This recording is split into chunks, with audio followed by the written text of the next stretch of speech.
Hello, everyone. We're here doing the thing. The thing. The thing. The thing.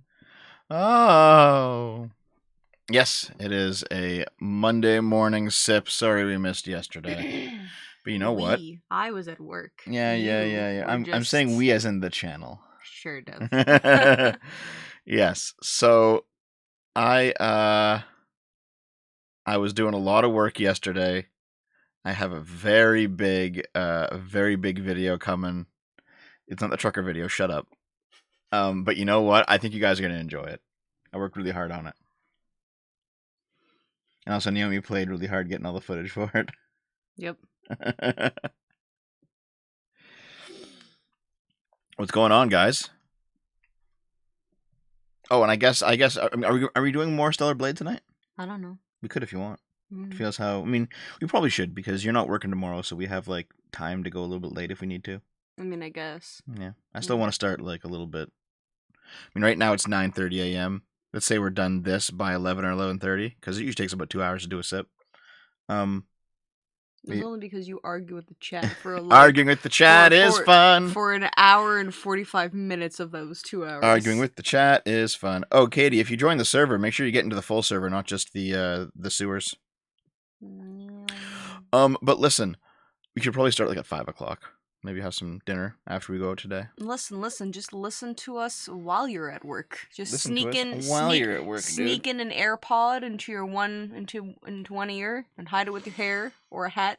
Oh, hold on, I got some coffee here. Let me drink up. I'm gonna sip it. Don't you dare! It's literally called the weekly sip because I sip into the mic. Let's go.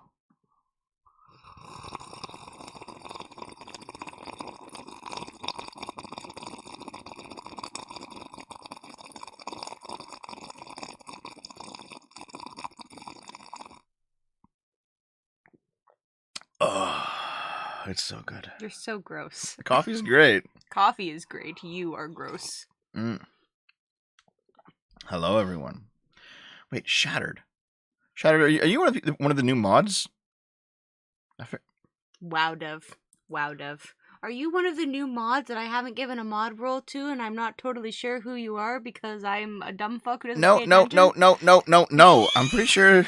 Hold on. There was a trap named Shattered that I think we gave a mod role to, but I don't know if it's the same Shattered. I'm just gonna look real quick. Was it because they were a trap, Devin? This person here. Mm-hmm. Yeah. Mm-hmm. No, the community actually elected them. Yes, I am the mod. Okay. Here, I'll give you. Add as a moderator. I'll do it right now. Done. How do you keep happy, Dev, when the world around you is shit? It's actually not that shit. That's the thing. There's some bad things, but it's certainly way more good than bad. Right? Mwah. You're good. Everything else is bad. That's not true. Dogs are good. Cats are good. Yeah. Okay. Oh, dude, Honkler just joined the D Club. Come on to the stream with the lazy man. Doesn't make real videos anymore. What are you fucking talking about? Correct. Okay, hold on. Okay, here. If we're not going to count gaming streams, we're not going to count weekly sips, we're not going to count TikTok Tuesdays. Or any of your shorts. What was my actual, or the shorts? The last real video was the 25-minute DoorDash discourse, which was last Wednesday. And if we're not going to count the 10-minute takes, like Burning Man doesn't count, then the next like super huge video was the re-upload of the conservative media literate one, which was on April 6th. But it was a re-upload. Yeah, fair enough. So then if that's the case, then the woke is Marxism video definitely counts. But that's 16 minutes. So does that count as a 10-minute take? It might, but it's also a very serious like deep dive into an idea. But if we're talking about a video that is long and very serious, let's keep scrolling back. Competency Crisis, definitely. That was on March. Right. So the Saints Row interview. Now, like, listen. So that's one real video a month. Fuck you.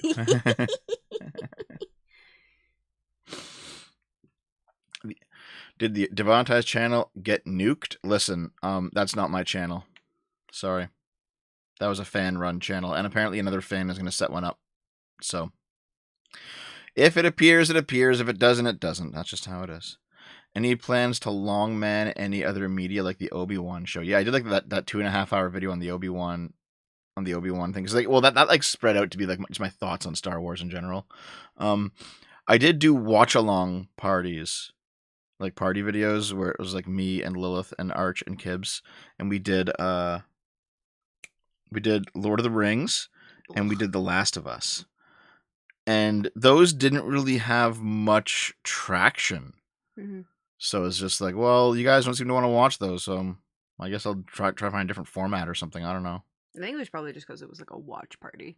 I find that those formats are hard to do with more than like 2, maybe 3 people. Because everyone just wants to like chit chat about the points. Then you have to pause the fucking thing, and instead of just watching it and being able to chat at the same time. Yeah, there are plenty of archives and other sites, yes, but no. Like someone in the chat's called it a lie. Fuck you. Demonetized was not mine. And what it was a friend that I know IRL who ran the channel because I didn't want it to be mine. And then it got nuked, and he doesn't have it. He's not a YouTuber, so he didn't give a shit. And then then like a fan is like, well, I can start one up, and I was like, listen, you do whatever you want, man. And he hasn't done it yet, so I can't be involved. So if a fan makes a fan archive, that's up to them. But otherwise, nope. Zero. You should move. Yeah, I'll move my Discord. Yeah. Yep. Okay. Thank you. Hey, Dev, I've been missing your stream. So glad to catch you live. Much love to both of you. Keep up the good work. Thanks, Zero. There's 2 euros. What do I name someone living in the town of Nig? Is there actually a town named Nig? Probably. What do you name him, Naomi? Joe. Name the person living in Nig Joe. Oh, really? Is yes. that yeah? Yes. Instead of a watch party, maybe for the Letter Media post-watch roundtable discussion format. I'll try something. Been chilling. Listen though, we're still doing Halo, so once that's done. Listen though, I feel like there's so much fucking editing that goes into that format though. Like I've watched finding the clips and then going back, which is why Mike and Jay have to like switch off who's editing depending on like what they're watching, because it depends on who's into it. I bet you they like play rock paper scissors or something to choose who edits the best of the worst. Since it's awful. Shadow says, I want to live there. Oh, and there you go. Okay. Oh yes, in Scotland, then you name him Douglas. Oh really? So here's the thing. I've watched. Jay did a what was it?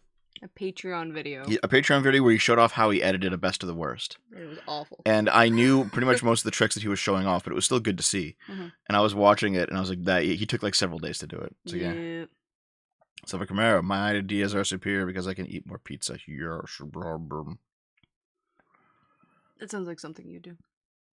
Nope, bash the doggy. I mean, I talked about it on this channel, but no, it was not like officially connected. No. I think you might have like talked about it and like, but you said it in such a way that people misunderstood and thought that you owned it. Yeah, but no, I don't. Never did. Yeah. Because that happens with you all the time. Because even though you were an English major, you don't know how to talk like a person. Yeah. See, at least I can just admit that I don't know how to talk like a human being. Yeah, because I was never an English major, so I have all the excuses in the world. Mm-hmm. Mm-hmm. So, chat, what's going on today? Tell us a few things before we get started.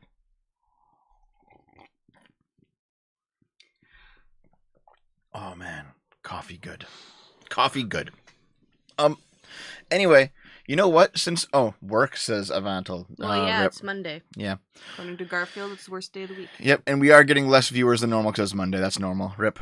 Womp. R.I.P. But here, you know what? Since this is a less viewed sip, I'll give you guys a few bonuses. Sounds terrifying. Oh, Don't dude, say it that way. Blonde passes accounting final. Good job. Good job, Blonde. Okay, so the big video that I worked on all yesterday, I finished writing it. I finished recording it. I handed it off to Dave for editing. I saw Karma's camera. Thank you. The big video that I've worked on, all day yesterday, rather than doing the sip yesterday, was I made a absolutely giant. It's going to be probably like 45 minutes long, maybe an hour. Wow. A giant video on Suicide Squad. Now, I know Suicide Squad was like a controversy that happened 3 months ago, right, back in February. And everyone was all over it back then. However, I took some time. I went back. We played it all through on stream. Naomi captured some off-stream footage for me. And I wrote a giant script about just why in depth the game sucks so bad. Because everyone says like it's the terrible treatment of the Suicide Squad, which they were treated pretty terribly. Sorry, Well, of the Justice League, I mean. Oh, of the Justice Yeah. League. I was like, the squad kind of deserved it. Yeah, like the terrible treatment of the Justice League, and like like shitting on the original voice actor of Batman's legacy. You know, all of these things, right? But there's like that was all stuff that went viral on Twitter. But the game has way more problems than that. Like even if you strip out all of the Sweet Baby Inc. styled like terrible writing nonsense, the game itself is fundamentally flawed. It's not unfinished. It's flawed, which is why I think that this isn't just a diversity issue. This is the fact that the developers of the game are actually really, really terrible because they can't make a good game. Like I know V and I argue, like, is it malice? Like, are they ideologically captured and they're trying to push politics, or is it incompetence? They just can't make a good game. All right, and we go back and forth in that conversation, and it's different for each game, obviously, right? But with this one, with Suicide Squad, it is 100%.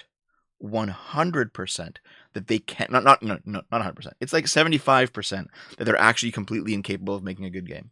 Completely incapable. Because now that you've played through the whole thing, and there's fundamental design issues with the game that like if you're playing like a Sonic 06 where the game is clearly unfinished, but you can see like hints of what it could be. You can see hints of what it could be in there. You realize, oh, they actually were good at making games. They just needed like an extra year to finish the game, and they didn't have it, right? Meanwhile, that's not the case with Suicide Squad. With Suicide Squad, it's flawed right down from the get-go. You're staring at me like I have an opinion. I just hate played the game. Yeah, you did hate play the game. Well, you said it was an okay game, though. You listen, you little weirdo. Kate, you have to play the Batman Arkham City game to understand why I was just like, it's not a terrible, like, downright dirty, awful game. Because it plays very similarly to the Batman Arkham City game. Just much worse. It's worse, but, like, the gameplay itself plays similar to that game. And anyway, also, Lucas, you should come visit so I can die in a doggy death kisses pile. Oh, yeah. Of your 7 dogs. 7 dogs, yeah. Yeah. So in any case, that will be a big video coming up. But you know what? Since this is a quieter sit with less normal viewers, I'll reveal to you a few extra things. What other videos do I currently have halfway done? Right, I did a video. I just finished writing a video late last night on the minimum wage and the pros and cons of it.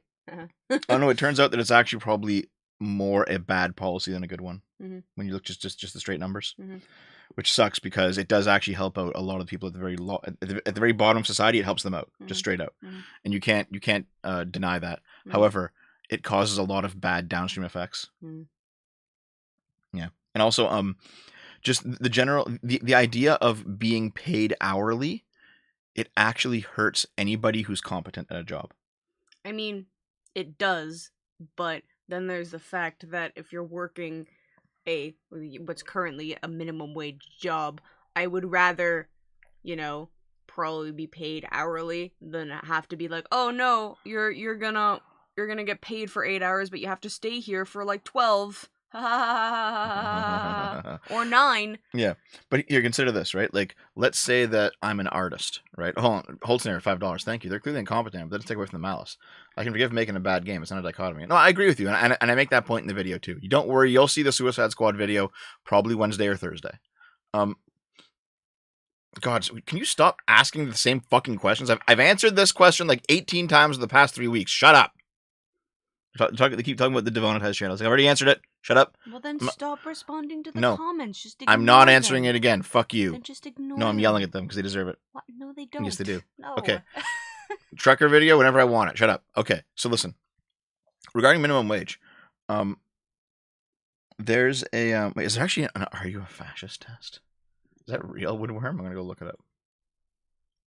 Thanks for the $5 silver Camaro. Wait, hold on. The Are You a Fascist test. God damn it. Just click. Just click what? Everywhere I click, it did a thing. See, everywhere I click, it does a thing. What That's do I why click? you have to click off of the chat and then back on. You mean like I did, chat. and then you like chastise me? You chastiser? Listen, if you click the same place 5 times, you get the same results. I clicked twice, and then you already jumped in. So shush. $5 from Blonde. Naomi, listen, Dev, I have a very good reason for the position I take. I'm not just a dumb or capture. Dev, shut up, Femoid. My opinion is right. Based. Fuck you. Okay, so here.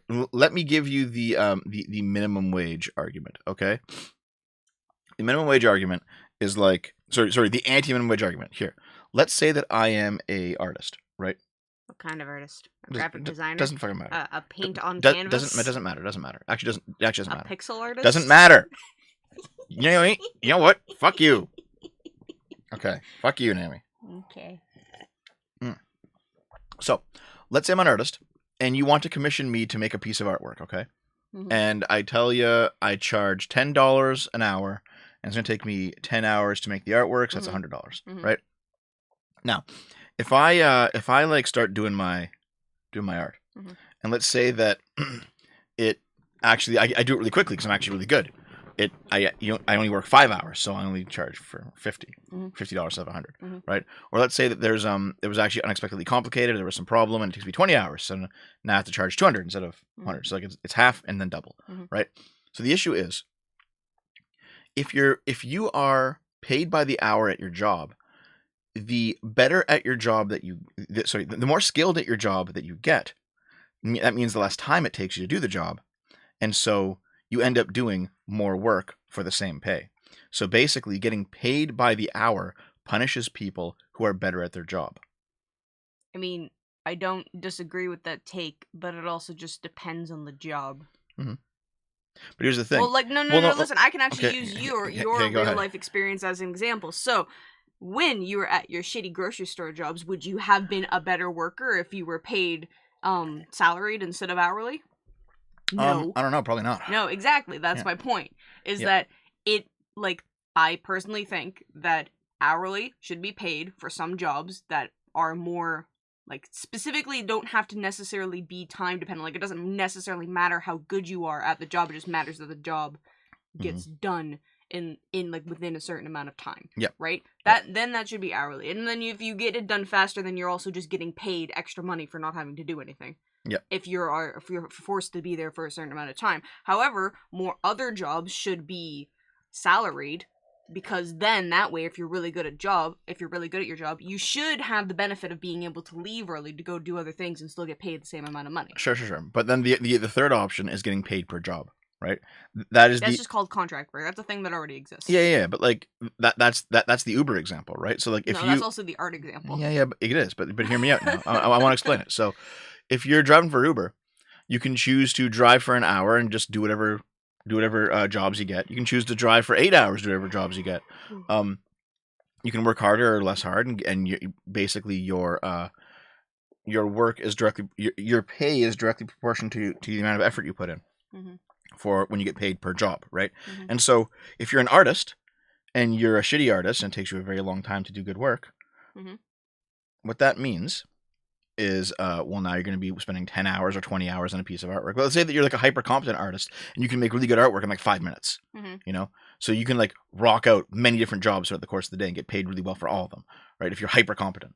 So what's going on is there's currently a push to basically abolish contract work like that and make it all hourly wages, because people are saying like it'll be more secure. People are saying like the big. I did my DoorDash video because people are saying that DoorDashers and Uber drivers, they should be made into hourly employees, and because it becomes a more secure form of employment for them, and it does become more secure, but also you lose the flexibility and you lose the ability to work really hard and get paid more. Yes. And so there's this push by left-leaning people who are like, we need to protect the workers. Let's make all of them into like, give them all shittier situations, and it's like you guys are stupid. So that's what's going on right now, and so I wanted to talk about the minimum wage because the minimum wage has some pretty bad downstream effects. Like the common sense critique of minimum wage is if you raise minimum wage, prices will go up and hours will go down and people will make less money and things will cost more, and so you'll contribute to inflation. And so, if that's the case, you shouldn't raise minimum wage. And there seems to be some truth to that, actually. Well, no, the problem, I don't actually know how to solve the minimum wage problem, to be honest. I'm not smart enough to think of a good solution. Yeah. However, I think that if all the fucking governments had been smart enough to just raise the minimum wage with inflation, like, from the very beginning, then that probably would have been slightly more helpful than just raising it to current standards now. But the issue is that raising the minimum wage is one of the things that causes inflation. Yes, but no, it's to match inflation. But if you don't raise it, inflation might not go up. Inflation always goes up. That's the point of inflation. Is that it's ever inflating. It's more complicated than that. No, listen. I understand it's more complicated than that, but like in summary, inflation is just always going up. Always. Sometimes it goes up faster, and sometimes it goes up slower, but it's always going up. No, there's periods of deflation. Sure, that's called a recession, and the Great Depression. Actually, no. The Great Depression was a series of way too much inflation. No. It's more complicated than that. Mm-hmm. A blonde from $5, thank you. Or blonde for $5, thank you. As a native Californian, high minimum wage was great for me, especially when in a state. Fast food, MW is $20. Minimum wage now. So many restaurants are shut down. Yeah, exactly. You got to pay $20 for fast food. No wonder fucking McDonald's is ridiculously expensive now, right? Mm-hmm. Wholesale $5. I love getting paid by the hour as a landscaper. Started at 10, 4 years later, went to 25, much overtime as I wanted. Yeah. So like, I'm not saying that the minimum wage is necessarily bad or that wages are bad. I'm saying that not every job is the same. You can't put them all in the same box. No, of course not. That's dumb. Like, it's better to have some jobs be hourly, some jobs be salaried, and some jobs be specifically contract. Mm-hmm. How's the Java, Dev? Pretty good, Kitsune. Thank you. Dev, you see the SFO out of context compilation I made of you? I did not, Antelope, but thanks for the $5. You have to link it to me later. Is the Israel-Palestine video on hold for a bit, or are you still working on it? That's actually going to... People are saying, Dev, make longer videos. That one's going to be like 5 hours long. It's fucking ridiculous. It's fucking like stupidly ridiculous. The Israel-Palestine video. It'll come out eventually, I'm sure. G Calzone, $5. Japanese construction companies are very efficient because they pay by the project instead of hourly. More projects, more money. Nice. Your DoorDash video was good, Dev. Thanks, Holtzner. I'm gonna actually make a sequel on it because like the DoorDash discourse, there's 2 different online events called the DoorDash discourse, right? Mm-hmm. One of them was turning those gig workers and those contract workers into hourly workers. Mm-hmm. That was one controversy. Mm-hmm. The second controversy are like entitled city-dwelling leftist spoiled brats claiming that DoorDash is a human right, like it's a human right to have food delivered to you. That's stupid. And that's actually a different controversy that I kind of skimmed over, and I want to do a deep dive into that one next time. So I'm probably gonna do a second DoorDash video. Okay. But thanks for the donations today, guys. Tricky Mario, $5. Can I give you a show recommendation, Dev? I think you really like the game show. March Game. It's quite humorous and irreverent fun. I'll have to look at it another time, though, Tricky Mario, because Naomi and I, and Dave, we must finish up Halo. Here, real quick. Okay, so minimum wage video is writing is complete. Suicide Squad video, writing and recording is complete. Videos that are all in, I would say, over halfway done. I've got a video on Starfield. Yeah, I know it's 9 months late, but it's fine. It's coming. I got a video on Trigger Conroy. That's coming. Because especially since like a few days ago, there was a new update on Trigger Conroy situation. So that's gonna be a big video that'll come out. Now that Stellar Blade is out, I'm working on a Stellar Blade video, and I have one project that I'm still not going to reveal, but it's another large project. Honestly, like the current working arc that I'm in right now, rather than work on small videos one after another, I'm working on like 6 giant projects of videos that are all like an hour long each. Can confirm. And I'm just like, I'm writing them all, and I'm going crazy writing. So, and like what I'll do is like I'll just write a whole bunch, then I'll get bored, then I'll switch to the next one, I'll write a whole bunch of that, then I'll get bored, I'll switch to the next one, I'll write a whole bunch, and then like I'll loop around eventually. And so I'll have like these 6 or 7 scripts where they're all like hugely long. And I think they're actually pretty decent work, but I'm just doing it, man. I'm doing it. I feel like I'm actually like, it's one of those things where you're not gonna see the results of the last week or 2 of work for a little bit, but you will see it. It'll be a bunch of huge videos. So it's coming, guys. It's coming. Don't lose hope. Don't lose hope. The Starfield video actually revolves around Az's like pronouns freak out. No, sorry, I wasn't laughing at that. I was laughing. You should leave the Starfield video unfinished, to be honest, and be appropriate. That's pretty good. Anyway, continue. Oh, this Princess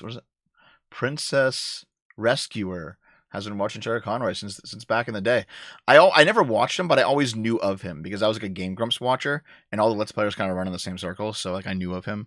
I also knew of Massey, NAL or whatever. We were like mutuals on Twitter pre-Gamergate at one point, back when she was much smaller. So, yeah. What the hell, Dev? Are you okay? You're talking so fast? ? Yes, Dev just talks very fast when he's excited always do, yeah. and passionate. Yeah. That's why when he's live, he sounds like Match game, not March game. Okay, Chickamauer, thank you. A bumble. A bumble? A bumble. Holznatter, Naomi, I want minimum wage to be low because I won't have my purchasing power for my work. Giving them a raise gives me a pay cut. You know, That's true, yeah. No, I agree, but like... Thank you. I agree at the moment, like, giving people, like, as someone who works minimum wage, I do agree that, like, giving people way more minimum wage at this moment in time is bad.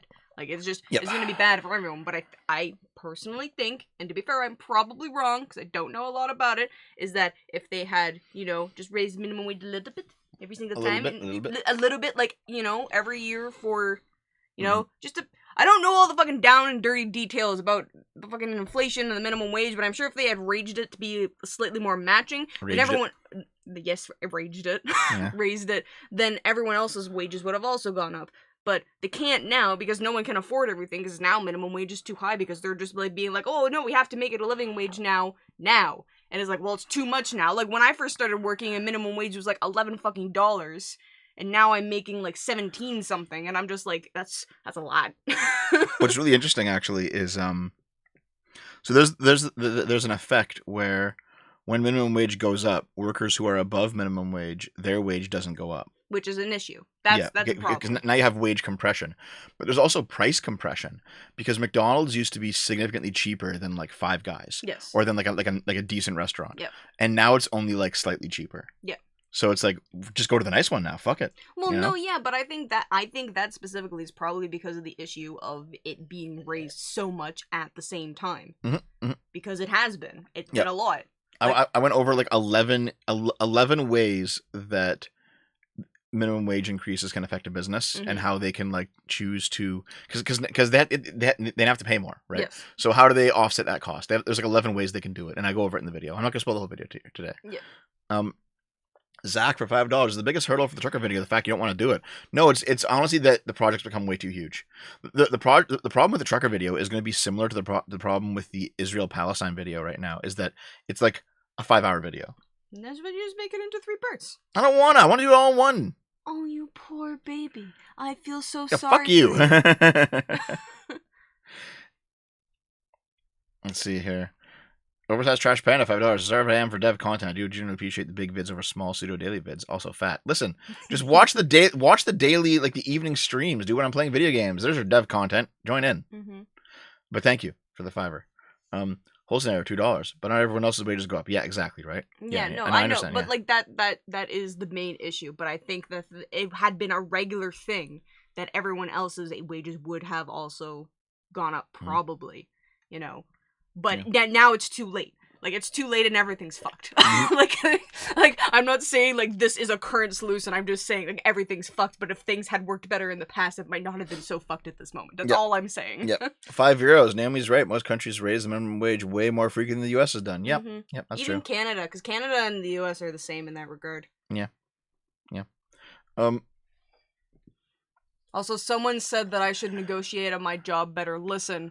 You're a union job. I'm a union job. I can't fucking negotiate anything. And there's also the fact that I actually confirmed with my managers that, like, apparently head office has been like, don't do merit increases, don't do merit raises. Oh, even though I definitely should have had one like a long ass time. They were just like, nah, don't do it. yeah. Did you make a video about the Russia-Ukraine war and what the role of the United States should be? Probably one day, but I'm generally like pro supporting Ukraine. Sounds good to me. I don't mind that America and Canada and Europe's giving them money. That sounds good. Yeah. Give them a hand. Dave eats corn the long way. The fuck does that mean? I don't understand what that means. I feel like that's probably a sex joke. Maybe. Blonde for $5. Naomi supports pegging the minimum wage to inflation. Naomi's in support of pegging in general. Grabs horse dildo and says, "This is my economic theory." Yeah. Well, yeah, it's a fucking grocery store job. It's a part-time job, guys. At least for me. The people who are working there full-time aren't making minimum wage. Yep. Fail up, Numi. Start Fail office up. fires. Well, here's the thing. We still plan to move in the next couple months. So there's no point in getting a new job, so Dev will just be making me suffer. Wait, Twitch's broken automation ended up banning most of Evo Japan's official channels? I didn't hear that, Karmas. DM it to me on Discord, man. I want to see it. Anyway. Is joining a union necessary? I don't want it. Well, here's the thing. Some workplaces will force you to. Because when you started at my current job, it was like, you are in a union now, and I was like, okay. Yeah. Well, so you were like a kid, so you was like, yeah, sure, whatever, I don't know. Well, I mean, also, like, no, like, everyone has to join. Yeah, I know. Yeah. So just how it is. Yeah. I know. It's so good that anyone working under me isn't unionized. Ha ha ha ha ha ha. I don't know. Unions are good and equally bad in the same measure. It depends on the job. I sent you a Streamlabs. Okay, let's see if I can go see it. Why didn't you just have it set up in the first place? Because Streamlabs is fucking garbage. I want to move away from it. Honestly, Streamlabs has gone downhill, guys. Like, a lot. It's gone fucking downhill. I'm just like, oh, fuck you. Fuck you, Streamlabs. Fine, Streamlabs. Fuck! Can you please stop screaming? I'm right here. I don't care. Wow. Want to make me go more deaf? No, you already are. I'm just used to it. I said more. I said more, you deaf old man. Let's see the alerts box. What's going on here? Nope. Where is it? Oh, it's under this. Okay, let's see. $5 from Holtzner. A mass dying would be the fastest way to fix the minimum wage issue. Also, the government can subsidize the population with low minimum wage with food stamps, affordable housing, and such. Yeah, it's one of those things where it's just like it happened. It happened with the Black Plague too. Yeah. Is that once enough peasants died, the balance of power was tipped in favor of the peasants and not the aristocracy. So the landed gentry had to like compete to attract peasants to work on their land because there was way too few peasants. Mm-hmm. They don't censor my messages, says Holzen. Okay, I see. Sean King, you said the AI woman or woman video that I saw that was an anti-AI PSA for. I haven't seen that. No, I don't know what's going on there, Sean King. That's all news to me. Hey Tidge, what's up? Anyway, listen. We should probably get going on the articles. It's been half an hour of us dicking around, so let's go. Let's go. I've now announced all those videos coming out in the next week or two. I hope you enjoy them. Yeah. Oh yep, we'll be back tonight. I'll be streaming again tonight to play some Stellar Blade probably. So make sure that you tune in. All of you currently stop here. Promising that. No. Listen. I'm fine with doing it. It depends on Dave. Well, fuck Dave. I'm just gonna kick the shit out of him. Well, then he won't be able to play. If Dave can't stream, I'm just gonna beat him. But then he won't. I'll beat him until he plays. But he's still. If you beat him up, he still won't be able to play. Fine, then you and I will play Final Fantasy. Well, then there you go. Well, so we'll stream something. Well, then there you go. Yeah. We'll stop promising Stellar Blade. Fine. We're playing a video game tonight. All of you who are currently here listening, you have to be here. Fuck you. Okay? You're all required to be back. Do women even actually exist? No. Yeah, they've all got penises, actually. Yeah. All the men don't have penises. All the women do have penises. Okay, that's just the way of the world. If you're a man with a penis, you're not Oh, actually and a man. listen, this is my final announcement advertising the SFO the official SFO mailbox thing. What's it called? P.O. Box. P.O. Box. Fucking hell. Okay. It literally Listen, says it right there. The P.O. Box is closing on July 1st. Okay? Because this is the final sip of April, this is the last time I will advertise the P.O. Box. So from now on, the P.O. Box will be scrubbed from the channel. It'll be gone. It'll exist for 2 more months if you want to actually mail something in. But past July 1st, it's going to be gone. And basically, what's going on is because we're moving, we'll get a new P.O. Box after we've settled into our new place. But for now, this is your final chance to mail us stuff and have us open it up on the stream. You guys have sent a whole bunch of really fun packages over the years that I've had this P.O. Box up. It's been around for, what, 3-4 years or something? So, No, because we're moving, this PO box is closing. We're leaving the city, so we're moving At to. some point, we don't Yep. know when, but it's easier to close the PO box now Yep. because our thing Yep. our renting is coming up to Yep. renew anyway. Yeah, So. where are you moving to? Secret, Halcinator. Fondue, back from vacation. On topic of unions, they feel more like sharks in the water. They only good in the sense bad business exists. Yeah, I mean, yeah, but there'll always be bad business. There will always be bad businesses, like there will always be bad people. Yep. So it's. I feel like it's more of a necessary evil than anything else. Depends on the business, but Depends on the business, of course. Yes, but unions Mhm. are a necessary evil in my mind. Good businesses, Don't always need them. don't need unions, and in No. fact, makes a union can make a good business works. Yep. In fact. Yep. Yeah. So listen, there you go. There's the PO box. This is the final time I'll advertise it. If you want if you want to send anything off, start sending it off now. And the main reason is because when it closes up, like if it closes in July and you've sent your package off, it hasn't arrived yet, the package is fucked. I don't know what happens to it, but Yeah. I don't know. I check every week, so. Yep, Naomi's the PO box person, so she because goes I'm and checks. the only one with a car. Well, no, it's because you like work right there. Because I'm the only one with a car. Naomi, that was the excuse before. How much money did I contribute to the car? You fuck. Okay. So anyway, Okay, if fine. you want to send something, send it to that PO box and do it quick because it's going away July 1st. That's 2 months from now. Sudbury, you guys still have 3 feet of snow. No, it all got rained on, so we don't have snow anymore. It's been raining for like 3 days here. The Jay Schlatt moment. Oh, by what? Beating Naomi? Did he beat his GF? Based. Fuck you. Sure, Soupy. Soupy's been selling a comic. It's been working out really well for him. Ah. Yeah, good job. Speaking of selling things, I actually want to shill something before we get started. What? Real Holtzner, $5. Treat organizations like organisms, and you'll understand the behaviors pretty well. Also, union leadership is important. Yeah. If it gets delivered to your PO box is no longer there, the mailman eat the package.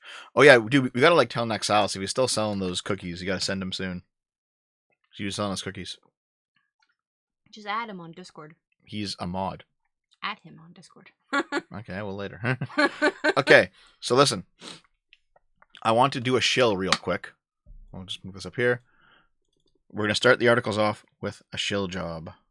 A shill job? I wasn't aware of this. Do I support this? No. Okay, so here, guys. This is on Etsy. And this is made by a viewer of mine. It's a cat girl figurine. He asked for me to shill it, and he's been a viewer for years, and I said, you know what? Why not? Why not? He's sold a few of these. There's only one left. He wants to try and get some sort of like figurine business off the ground. So he's starting with a cat girl. So he said, "Hey Dev, can you show this?" It's like, yeah, sure. You know, is that Kibbs? It looks kind of like Kibbs, doesn't it? It does look like Kibbs. That was probably the point. But yeah, so if it's $30 Canadian. If you feel like buying this cat girl, you may do so. And like I said, yeah, like yeah. The highly detailed kit was sculpted by this person, based off the artwork by this person. These are both viewers of mine. I said, you know what? I'll give you guys a hand to help you sell your. It is Kibbs. Here, I'll post it in the chat. Here, I mean, if you paint it to look like Kibbs, it will definitely be Kibbs. So. You think so? You know. So there is the Etsy link. If you want to give an SFO viewer a hand, and you feel like getting this type of product, go ahead. You can masturbate on top of it all you like. I mean, obviously, that's what we're going to do with it, right? Is that what people do with their figurines? Is that why they stay in place so well? Yeah. You didn't know that? No. Dude, there's tons of people cooming on, like, anime girl figurines. That's the main reason they buy them. I thought they just bought them to look at. Yeah, while they're jacking it. Why do people spend money on porn? Why? Just don't. $5 from Antelope. When unrestricted, the government's nature is to expand and overreach. When unrestricted, the corporation's nature is to cut corners and exploit. Yes, exactly. Yeah. Exactly, dude. You can now you too can now breed Kibbs. Anyway, it's all yours. Here, I'm going to refresh it and see if when you bought it yet. Why? Oh, listen, guys. One of you better put it in your basket. This better at least go up. If not, I'm gonna start random banning chatters. What? Don't do that. That's just mean. There's the pieces. Oh. And there's the whole thing. Oh. Yeah, anyway, on to the articles. Now I want to refresh. Up. Bannings are coming. Shut the fuck up. Let's go to the articles then. Good lord. Okay. Donald Trump's first wife said that he kept Hitler's speeches beside his bed. Based. Okay, wait. I don't actually remember, because history class was a long-ass time ago for me. Yeah. Didn't Hitler actually give, like, good speeches? Yes. Okay, yeah. No, Well, hold on. Not the content of them No, wasn't no, no, morally no, no, good, no, but but he like was good they- at telling them. Yes. He was good at giving speeches? Yes. Okay. Yes. Tara Shevchenko, $5. As the eminent expert on the subject, why haven't you been invited to speak at NatalCon? The fuck is NatalCon? I don't know. I don't know, dude. I don't know. Okay, so Donald Trump said, if I had these speeches, and I'm not saying that I do, I would never read them. Yeah, okay. Donald Trump's late first wife, Ivana Trump, told Vanity Fair that her former spouse used to keep a book of Adolf Hitler's speeches in his bedside cabinet. The article from 1990 resurfaced following Donald Trump's remark that immigrants are poisoning the blood of our country in a speech at a New Hampshire rally. Okay, by the way, Trump did not say shit like this in 2016. All right? Mhm. Trump has radically morphed over the 8 years he's been involved in politics. Mhm. You know, the back then it was like, you know, there are illegals coming across the border, there's thugs, they're human trafficking, some of them are raping and murdering. All that was true. Mhm. That was all true statements, right? Mhm. And people were saying, he's racist, he's racist. No, it was all true. And now Trump's actually saying racist things. Mhm. Like, they're poisoning the blood of our country. Like, holy shit, dude. Holy fuck. Yep. Like, that's wild. Is it really? Comparing Trump to who he was in 2016, yes. Okay. Yes, it is. Yeah. It's fine. COVID just radicalized him. Yeah, maybe. Just like it did so many others. He got radicalized fucking hardcore. Honestly, I think like Trump got like brain blasted from being on Twitter too long. Probably. They poison mental institutions and prisons all over the world, not just in South America, not just in 3 or 4 countries we think about, but all over the world. They're coming into our country, from Africa, from Asia, Donald Trump said. The 1990 feature on Donald Trump recounted. Last April, perhaps in a surge of Czech nationalism, Ivana Trump told her lawyer, Michael Kennedy, that from time to time her husband reads a book of Hitler's collected speeches, My New Order, which he keeps in a cabinet by his bed. Kennedy now guards a copy of My New Order in a closet at his office as if it were a grenade. When Donald Trump was asked about the truth of the anecdote, as per the article, he replied, "It was my friend Marty Davis from Paramount who gave me a copy of Mein Kampf, and he's a Jew."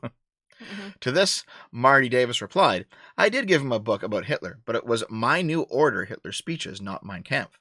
I thought he would find it interesting. I'm his friend, but I'm not Jewish." Donald Trump then said, "If I had these speeches, and I'm not saying that I do, I would never read them." The article then reads, is Ivana trying to convince her friends and lawyer that Trump is a crypto-Nazi? Trump is no reader or history buff. Perhaps his possession of Hitler's speeches merely indicates an interest in Hitler's genius at propaganda. Ivana Trump also said that Donald Trump has a friend who clicks his heels and says Heil Hitler, possibly as a family joke whenever he visits him in office. Okay. He hasn't matured. This could be funny. He hasn't matured. These people haven't matured past being fucking edgy teenagers. I mean, he was, I think, in his late 30s in 1990. Mm-hmm. And there's an old video of Trump from I think it was actually 1990. He's being interviewed, and the interviewer says, "Listen, you're young, you're relatively attractive, which he was back then. Mm-hmm. You have tons of money. You're a celebrity. You've pretty much accomplished everything at this point. Will you run for office?" Mm-hmm. And he basically said, I don't like the idea of running for office because you have to be a showman, and you have to be you have to be more of an actor than an actual politician. And I have ideas that I think would make the country work better, but by the way, he was much more eloquent back then than he is now. And he said, I have ideas that I think will make the country work better, but they're not popular ideas. And at this point, I think democracy has devolved into just a straight popularity contest. And then he mentioned that Abraham Lincoln, because he was an ugly man, and he was an ugly man, Abraham Lincoln, even though he's one of the most beloved presidents, he's an ugly man. He said, Abraham Lincoln wouldn't have been elected nowadays, Today? even though he's one of the best presidents. And it's like, fair enough, right? Yeah. So Trump in 1990 probably had some decent points, but like he's been so fucking brain rotted, ever since actually becoming president. Yeah. Roxanne asked about an updated Super Mega Stuff. Yep, that'll come. That's coming too. That I haven't started that one yet.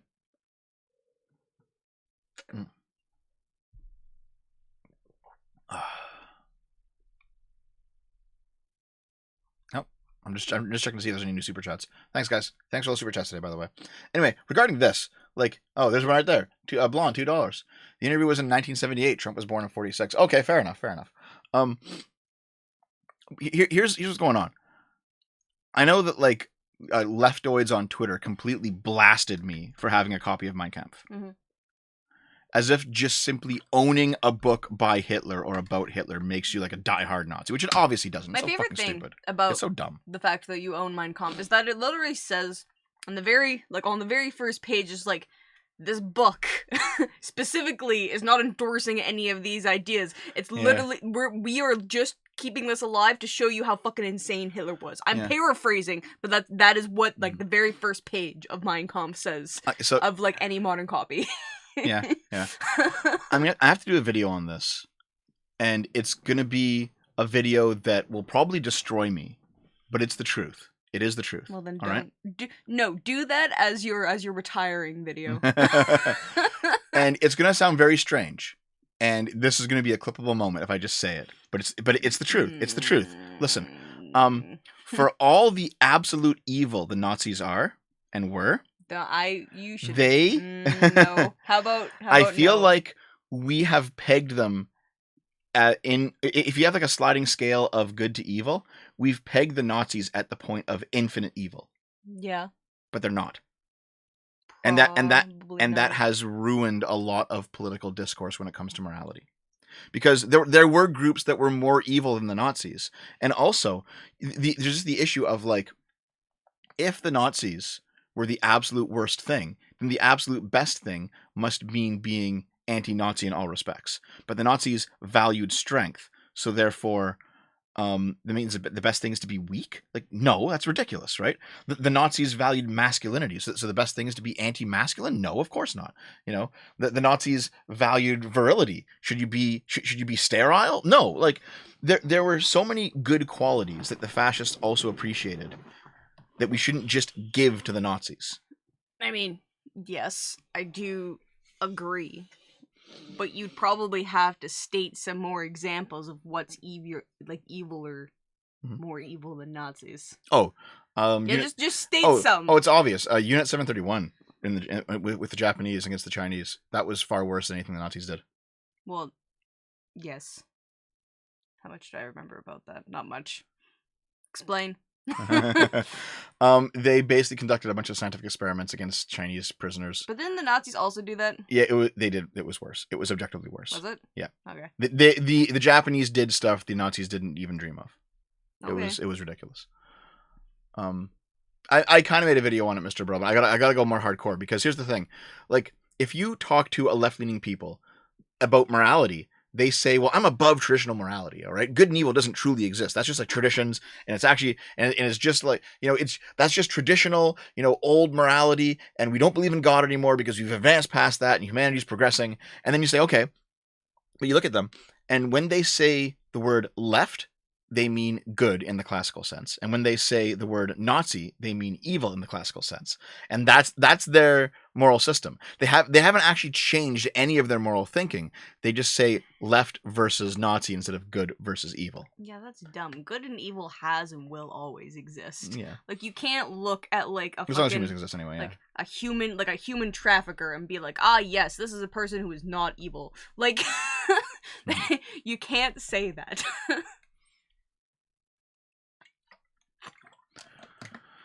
It used to be Nazi, now it's far right. It's the same thing. When they say right wing, they mean Nazi. When they say left wing, they mean good. It's so stupid. And also, like,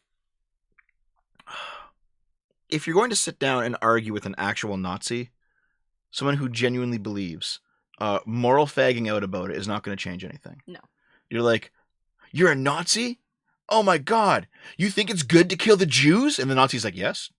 You know, he's not going to be persuaded by a moral argument because he thinks that those things are good. No.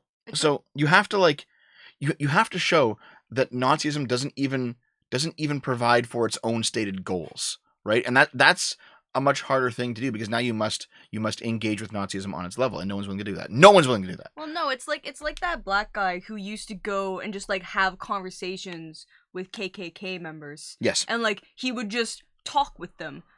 And like he actually ended up convincing a lot of them that yeah, you know, being in the KKK is bad by just having like actual intelligent conversations with them as a black man.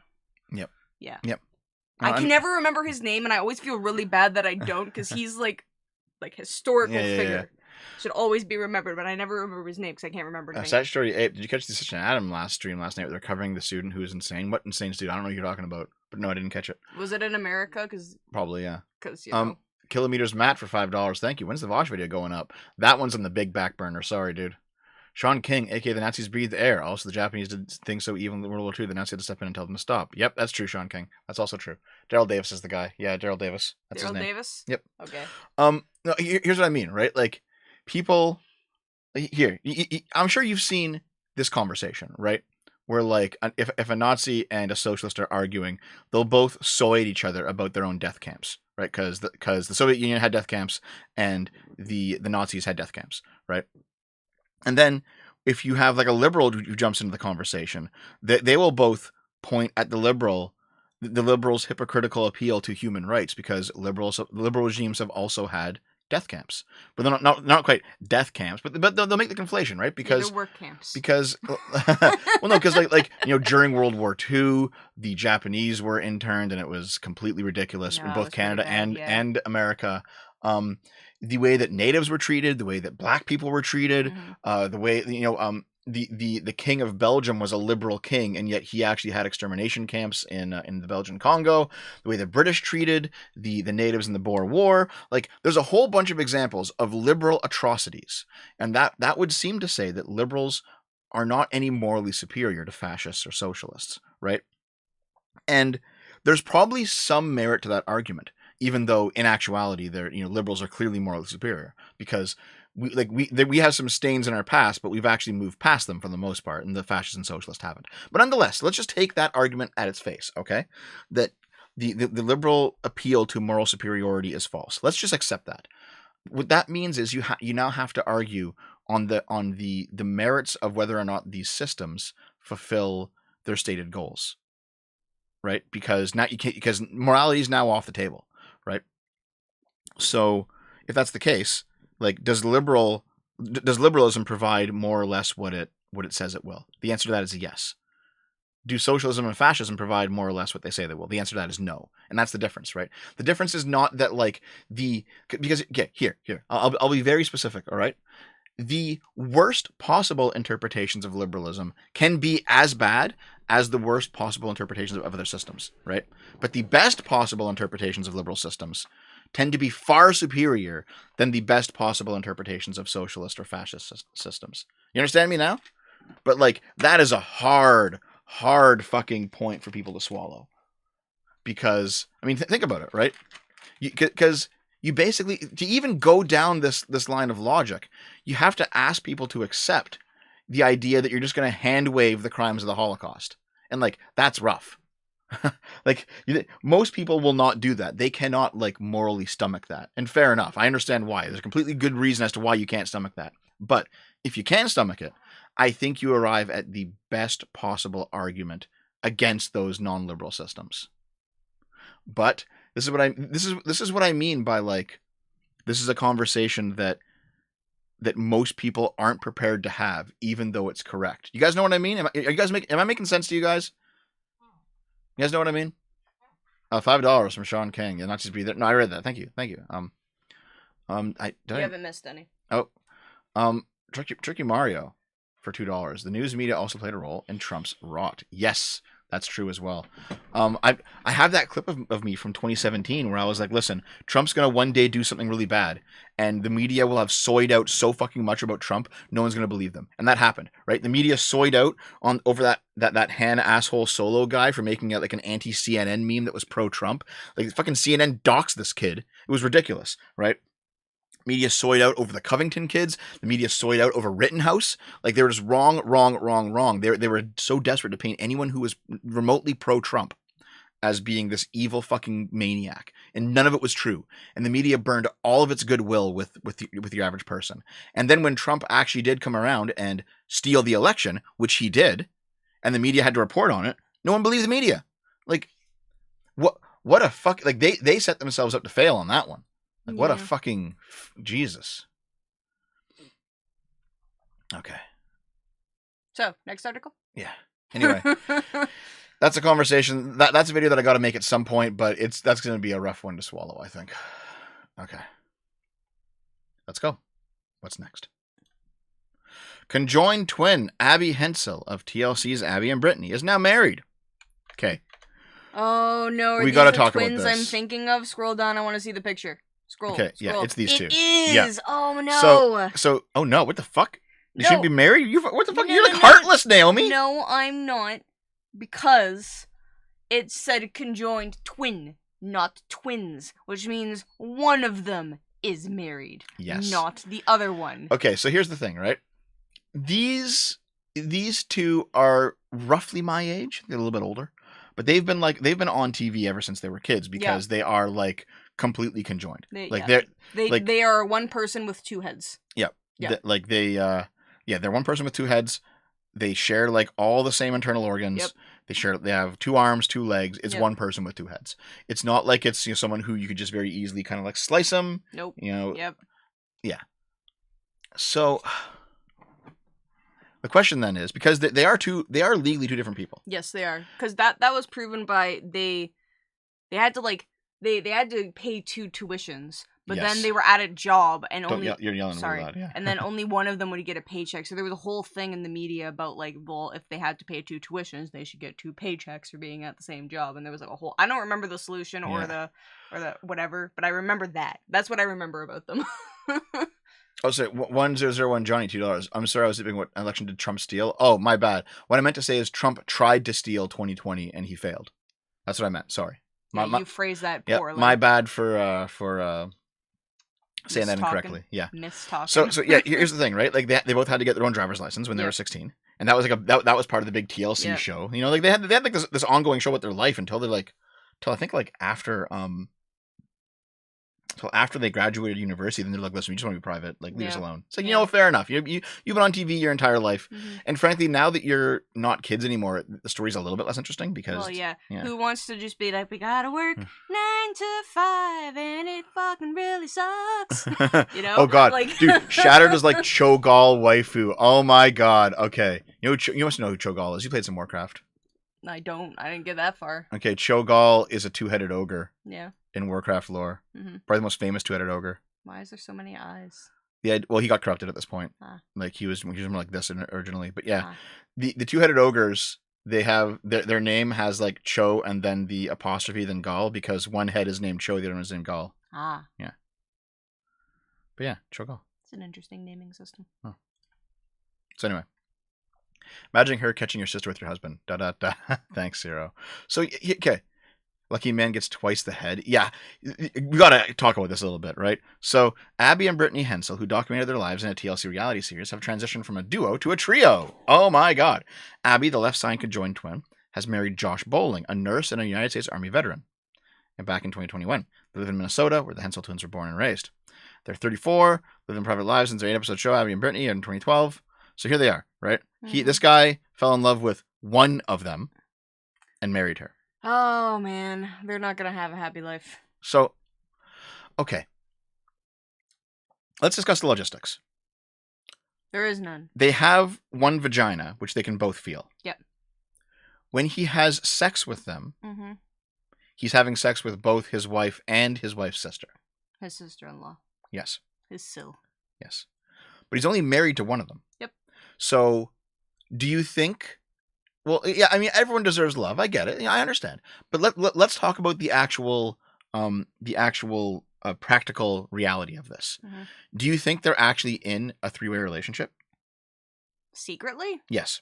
Oh, well, to be honest, I would have just been open about it if like I don't know, like what They're like, not what... open about it though. No, but that's the thing. Like if they're not open about it, like it would be weird if the twin like Yeah, like here. they're one person. Yes. With 2 heads, so yes. they are 2 different people, but like they are still the same person. So like they probably like, but I have a feeling that the thing is that they aren't.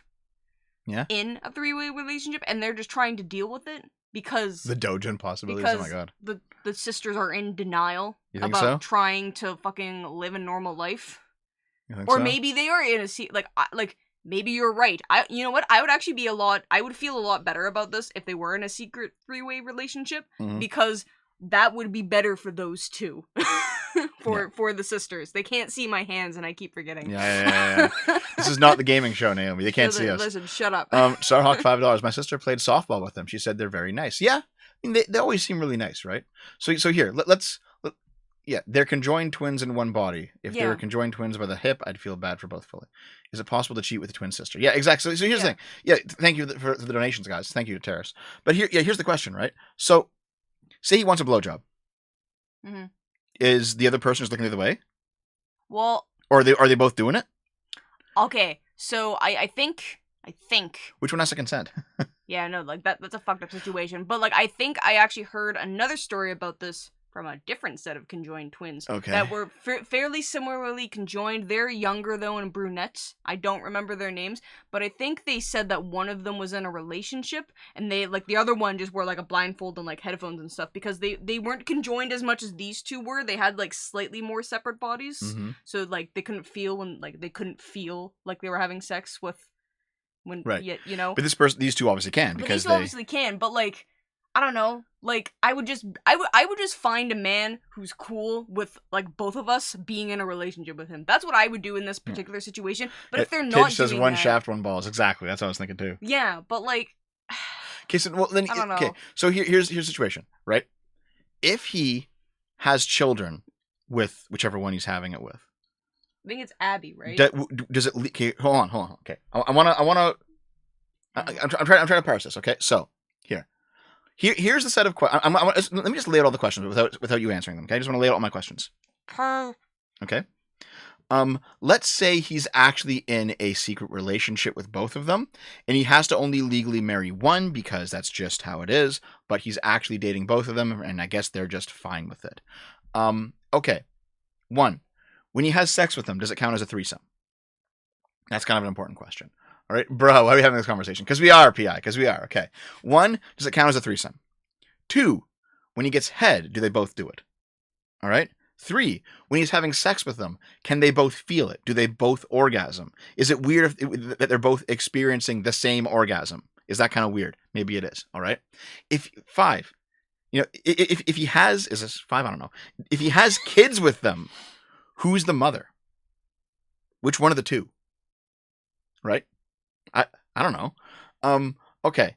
Now let's say he's actually only dating one of them. Okay. So if he's only dating one of them, if he's only married to one of them, then what does the other one do when they're being intimate? All right. What do they do when the other person finds a guy that she wants to get married to? All right. And if they both want to have kids, both guys, and they're using the same vagina to do it, like, do you just say, okay, listen, because these, because it's your husband who knocked this body up, that's going to be legally your kid, and because it's the other one's husband who knocked the body up, that's going to be legally your kid instead, and they're just going to kind of fudge it a little bit. Is that what they're going to do? I don't know. Like I said, listen, if they both want 2 different married lives, mm-hmm. that's just gonna suck for them. If both of them, both Abby and Brittany want that, mm-hmm. then that's just gonna make the rest of their life absolutely fucking shitty, mm-hmm. because they are in a delusional land, mm-hmm. if they think that's ever gonna work out. And have their lives be okay. To be fair, it can work out, but their lives will be drama filled for fucking ever. So, the original Siamese twins, the ones who got like very famous for being Siamese twins, Mhm. how they were connected at the liver, right? And in fact, their condition was actually very easy to would have been easy to fix today because livers, you just cut them in Yeah. half, right? Yeah. So they would have been very easily operable. Yeah. But what they did basically is they did have 2 wives and 2 families, Mhm. and basically they alternated. I think it was every week or something. Mhm. And basically they just agreed that like the other twin will just like shut up for the week that they're off. Why not just like have everyone living in the same household? That would be easier. They didn't want to. Like That's dumb. the wives didn't want to, so they had like 2. Yeah, because they're delusional. They had 2 houses that were relatively close together, and they'd alternate shifts week by week. And when one of the twins was not at his house, he was just instructed to like kind of be quiet and not notice and stay out of it. Mhm. And that's how they managed, and it worked for them. They both had like In 10 public, kids. sure. They both had like 10 kids. Yeah, but like they weren't. It wasn't the same as this. It's not nearly as bad, No. yeah. But also, what ended up happening with those 2, is because the liver filtered blood from both bodies. Mhm. When one died, the other one rapidly died as well, Yeah. because it was Yeah. all that dead blood in Yep. his brother's body Yep. that was also being like pumped through with his with the one heart now. Yep. So like he just like rapidly fucking Yeah. Listen, I don't know if actually that's a good question. I don't even know if they are fertile. Yeah, who knows? I don't Yeah. know. Like that's like I feel really bad saying it, but like it might be better if they couldn't have children. Yeah. You know? Just cause that would be like a huge question because they're 2 different people. Whose kid would it be since they're sharing a body? Yep. You know? Like And also- because they're also both gonna like go through childbirth like together. Like that'll be nice for like them both to not have to be alone, you know, while giving birth. Yeah. You know, that'll be a unique experience if they can give birth, but it's just like so they're both the mother, but like what if one of them doesn't want kids? Like it's such I don't know, man. Yeah, I know what you mean. Like I hope that they're generally I don't know anything about them. Like other than like their and by the way, I don't some of the expect drama. I don't expect any of these questions to ever be answered. because they're gonna be very quiet about this. Like Yes. you know what'll happen? If they get pregnant, Mhm. it'll be announced that they're pregnant, Mhm. maybe, or maybe after the birth it'll be Mhm. announced, and everything's just gonna be quiet. Yep. They're gonna keep it private for sure. I hope that they are on the same page about all their future plans, because that will be what's best for them. And I hope that they can at least attempt to live a normal life. But if the other, if that's Abby and that's Brittany, I hope if Brittany wants to get like separately married, that like that'll somehow work out for them. I do not. Sounds like a will. To be I honest. don't know how that ever would. Actually, hold but on. I hope they're in a secret 3-way relationship then. Okay, hold on. If they're in their secret 3-way relationship, does that mean that they're bi, or that they're incesting? No. But no, they're in the same body. It's different. If they were more separate, then I would be like, yes, obviously it's like it's a bit incesty, right? Because it's that weird twinces. But the thing is, they are one body, 2 heads. Ergo, it's more like masturbation. Except if they give the dude blowjobs, then it's like a threesome. Okay. But only for the blowjob part. Okay. So hold on. Like, what if there's like a dude, right? Mhm. And he's conjoined at like the tip of his pinky finger with his twin brother, Mhm. right? So they just like walk around with like 2 pinky fingers joined up, Mhm. and they're like, "We're both gonna bang you." Yeah, then that's twincest. Is it? Yes. Because it's like a very minor conjoinment. Yes. Okay. No, they are literally in one body. Okay. No, I understand. Yeah. 101 Johnny says maybe there's no blowjobs in this family. I mean, maybe like if they're not actually in a secret 3-way relationship, like I don't know how they would do that without like traumatizing the other one. Yeah. Oh well, who knows, dude. Also from Johnny, $5. I also get the feeling that these relationships are the exceptions that prove the rule of more conventional relationships. Yeah, kinda. Like, here's the thing. I wouldn't mind if the American government just said, listen, one-time deal. This is not going to be a rule that applies to all. This is a special situation. You can marry both of them. Yeah. Like, if they said that, I'd be like, yeah, okay, this makes sense. No, that makes sense. For this case, yeah, it makes sense. Okay. Yep. Yeah. All right. Stug, $2. Couldn't you have just said they, them, and moved on? Oh, yeah, I guess they are like a they, them. I mean, yeah. The only time that works. Fondue, $2. Oh, it's scrolled away. There's the most important question is it gay? Yeah, exactly. I don't really think it's all that gay. Here's the thing. I think they both feel the V because they have done like tests and there's like a 2-inch gap down the middle of their body where they both feel it.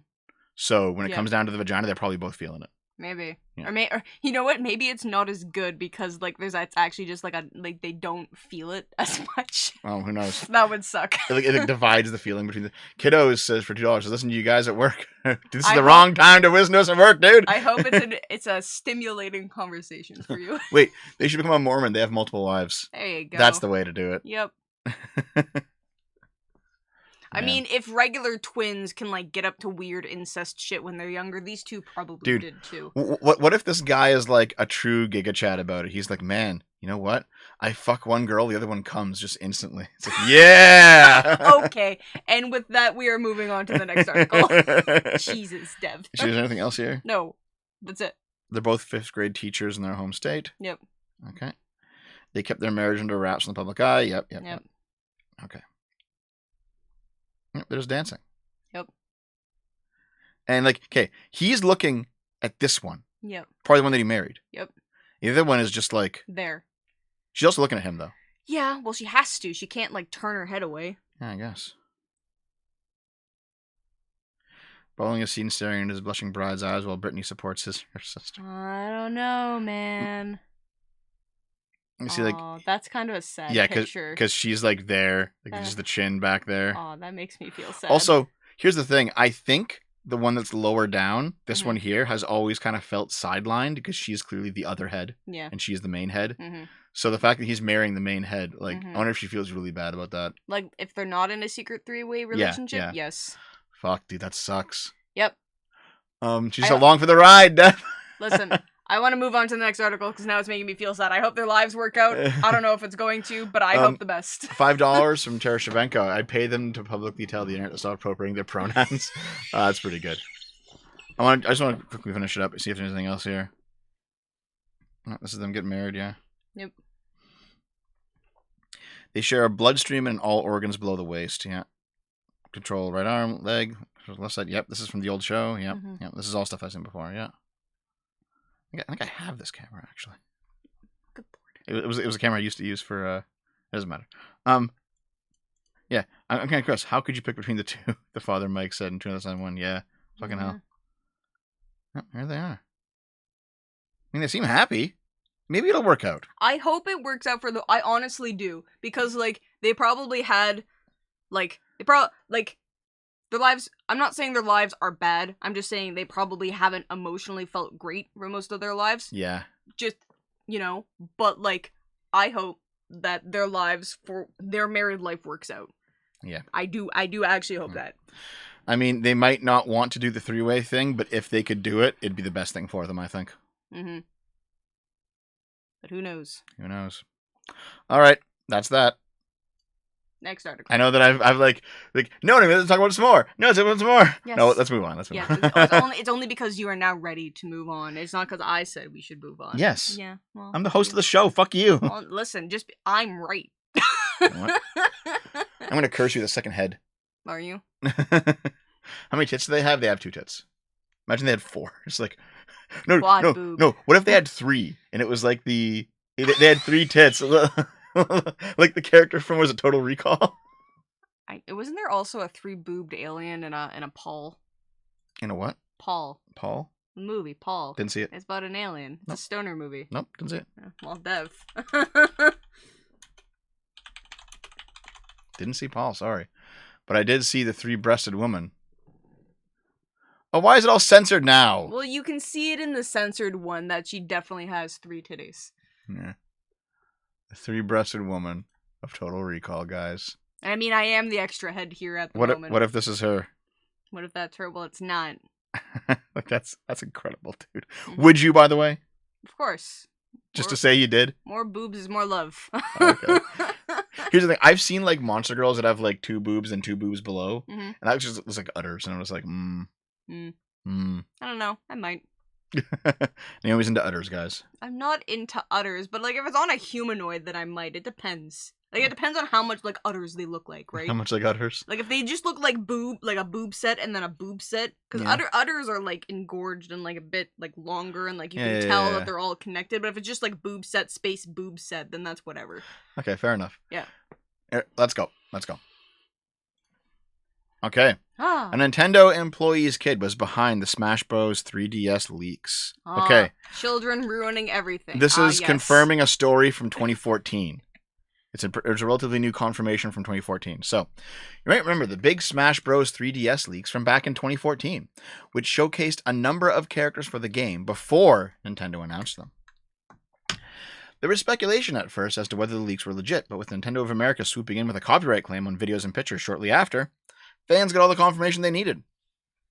While the leaks are a part of history now, one tidbit when undiscovered was just who let the information loose. Now, thanks to some serious detective work from Did You Know Gaming, I don't want to watch them out or read the article because fuck Did You Know Gaming, they're like a terrible YouTube channel. We have an answer as to who caused all the trouble. It's not every day that something leaks from Nintendo, and it's even crazier to have information from Smash Bros. Get out publicly earlier than planned. Nintendo and Masahiro Sakurai are incredibly tight-lipped about Smash Bros. Information, making the leak all the more surprising when it happened. Okay, so that's just yeah. Let's get to it. So it turns out the Nintendo of America employee who sent the videos off to the ESRB happened to be harboring a kid who was dying to know more about the next Smash Bros. Game. The child of this unnamed Nintendo of America employee got access to the Smash Bros. 3DS footage and videos and couldn't help themselves, spreading it to their friends.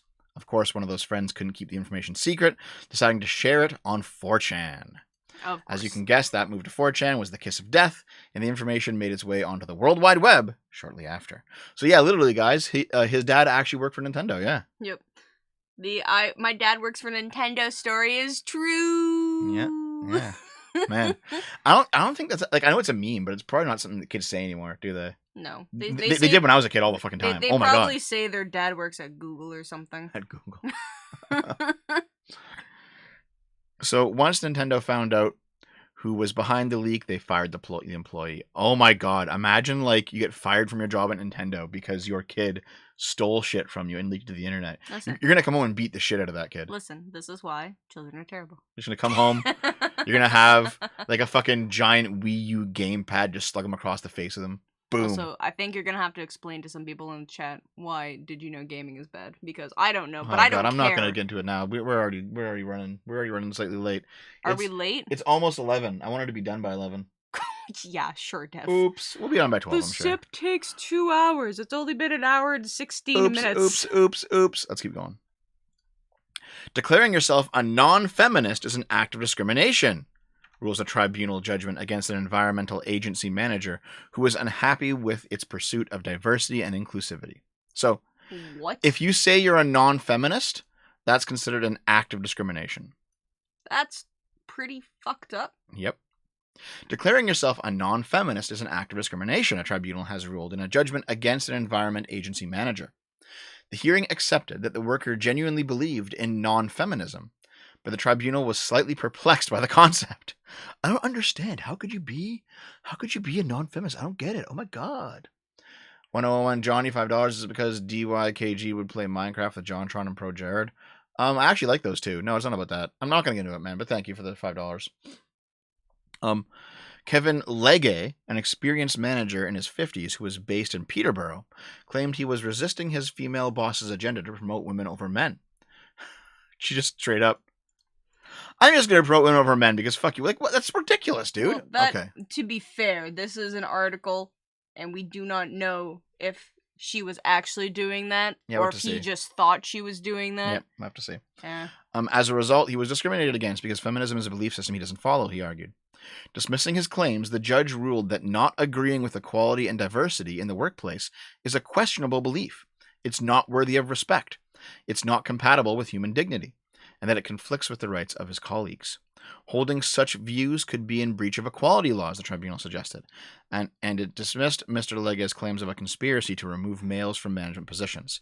Even though they just admitted to it. Okay, fuck, I hate these fucking people. I think this is in the UK. This sounds like it's UK. Yeah, no, I understand. But this also could have just been, yeah, he was just a fucking actual, like, chauvinistic asshole who was just like, oh man, there's a woman in power and she's actually, like, promoting other women. And there might have also been other men who were also promoted. Mm-hmm. But he's just like, I didn't get my promotion because some fucking girl got it. Now I'm mad and I'm gonna fucking sue my company. Very true, very true. You know? Like, but who knows? But this view from the judge where, like, it's It's like you can't hold this belief. That's ridiculous. Like, this is fucking ridiculous. This shit here. This is ridiculous. Just straight up. I mean, I kind of agree with the not worthy of respect on the basic premise of yes, we shouldn't hire black people or women. Hey. That's the very basic of equality and diversity in the workplace. Now, I get it, but like, no, man, it's gone too far, and being anti-feminist should not be a fireable offense. It's stupid. I agree, it's gone too far. I'm talking about like the basic stuff. I'm not even in favor of equality anymore. Fuck equality. Yeah, fairness over equality. You should be fair, not equal. Okay. Well, you don't agree? We're Fairness. Fairness is the way, Naomi. Okay. Sure. Okay, I'll give you head pats now. Come here. Yo, what? Stop. $5 from Zach B. My dad works at Nintendo and told me the new Smash Bros. Has an unlockable Abby and Brittany character. So exciting. 101 Johnny, $5. Also, does anyone not like children because she doesn't want to admit she isn't one anymore? Yeah, kinda. Hey, I gotcha. Fuck you. It's your fault. I'm leaving. Are you? Yes. You deserve that. Deserved. Okay, so. Based, dev, based. You guys are so mean to me. Anyway, yeah, no, Sargon copying another win. Hold on. He Sargon cop. No, I've been saying that. Stoop. Then scroll. No, I'm talking to the chat now. Right now. Listen, chat, shut up for a minute. Listen, all right, the he Sargon got him thing. Listen, when I was talking to Sargon about equality before the law, it's like I said in that conversation. We were talking about the same thing. Sargon just didn't like the word equality, but we were referring to the same value, okay? Of that basically everyone should be treated the same by the legal system when they're accused of a crime. That's what I was getting at. He just doesn't like the phrase equality before the law. But the ideas contained inside that phrase are completely fine, which is why I said it was an argument over definitions. And I was right about that. So yeah, the issue with not equality before the law, but equality in general, the issue with equality is that people aren't equal and shouldn't be equal because people are different. Being different means you can't be equal, right? The idea, that's why you should be treated fairly, not equally, right? Sometimes fairness means that you are treated equally, and sometimes fairness means that you're not treated equally. But fairness is better. Yes. Tara Shavenko, $5. How can two people be equal if one person isn't equal to himself on different days? Yeah, exactly, right? Fondue, $5. The worst part of this article is Sargon is going to get on another podcast on how liberalism's failed. Maybe so, dude. Okay, so let's keep going here. Yeah, let's go. The Environment Agency has denied his claims until the tribunal. He had been sacked after he committed fraud by claiming a full-time salary while taking time off during the working day to provide counseling sessions. Okay. So it actually wasn't about the equality bullshit. It's the fact that he committed fraud while claiming a full-time salary while taking time off during his working day to provide counseling. Now, this is what's known as double dipping, right? So you could like go work at a job. Mm-hmm. And at the job, your boss gives you nothing to do, so you're just sitting there all day. Mm-hmm. And now you're bored, and that fucking sucks. You're like, oh shit. Mm-hmm. But you sit there all day.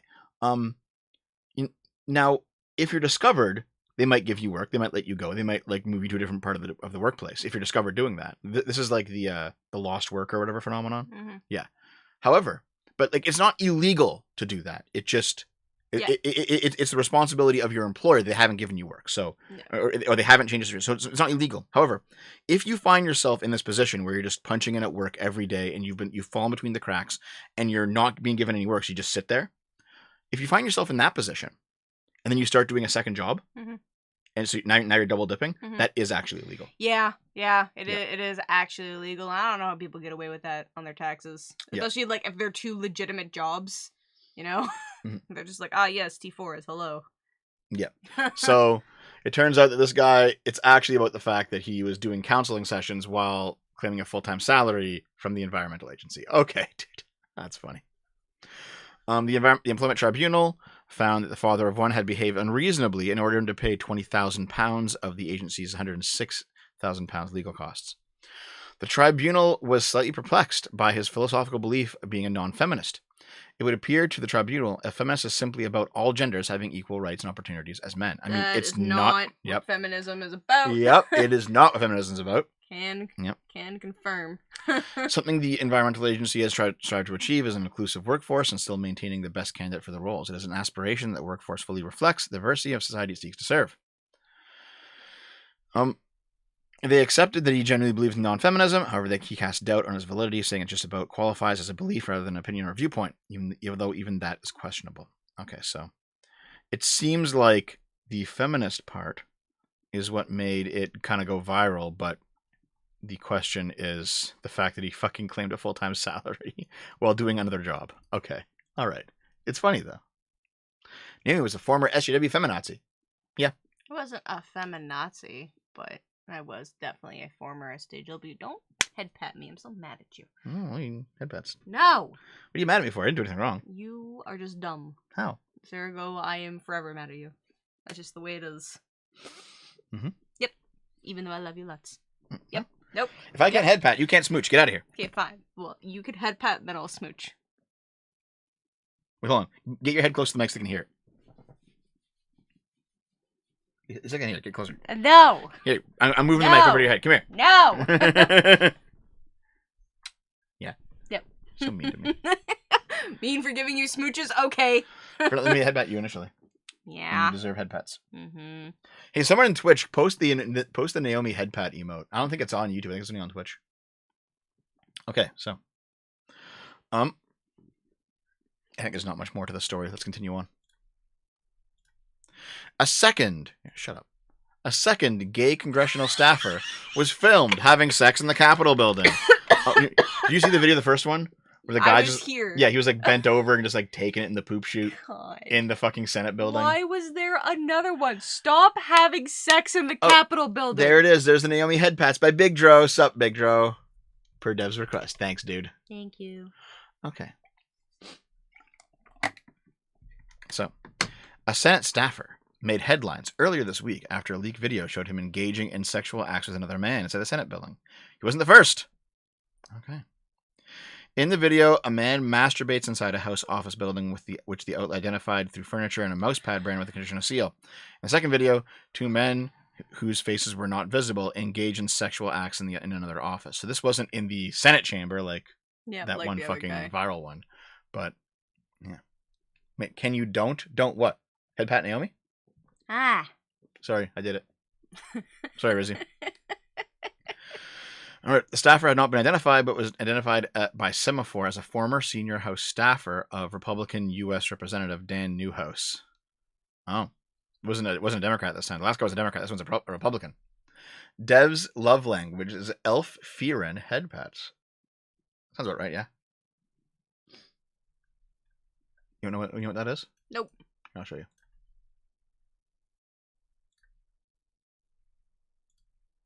I'll mute it so there's no audio. Should be good. What is? She's an elf. Oh, that's the anime I've actually been wanting to watch. Yeah. And she gets head patted. There it is. Head pats. Stop. You enjoy it too much. You just don't want to do it on stream. Also, the human girl head pats her too, I think. Oh no, other way around. Okay, anyway. Mr. President, a second staffer took it in the rear in the Capitol. Thanks to the fiber, dude. Another vote for the toss the Earth into the sun. Yeah. Thanks, Holtonator. Thank you. So anyway, a spokesperson told the outlet they'd launched an investigation to report on unbecoming behavior last year, but found no conclusive evidence. As soon as the office was alerted, we immediately contacted the appropriate House entities to conduct an independent investigation. The office will not be providing further comment on personal matters. Okay. Yeah. People are too bored at their jobs, so they're just having sex, but Yep. they're having gay sex. Mm-hmm. That's what's popular right now. So, the guy actually left the job back in fall 2022. It was an old video. Okay. Oh my god. Yep. The staffer in the first video, the guy who took it in the bum. Yep. He's been fired. Yep. As you should be. Yeah. Fucking ridiculous, dude. Yeah. There was an article that I saw where it's like a man was discriminated against for his act of love. And it's like, you're in the fucking Senate chamber. If you want to get fucked in the poop chute, go home. Or in a closet, like a walk-in closet where it's comfy. Go to a hotel. Like, don't fucking do it there. Yep. Jesus. Yep. Okay. Let's keep going. Students walk out of Utah middle school to protest furries. What? Naomi, you're being discriminated against. Fuck you. No, I'm not. Naomi's my furry GF. No, I am not a furry. Listen, Fuck. I've seen you ogle the cat girls. You ogle them too. Does that make you a furry? No, it's different for me. Okay. So. Okay. Several students and adults participated in an hours-long walkout from the Utah's Mount Nebo Middle School on Wednesday. The reason for the protest? Furries!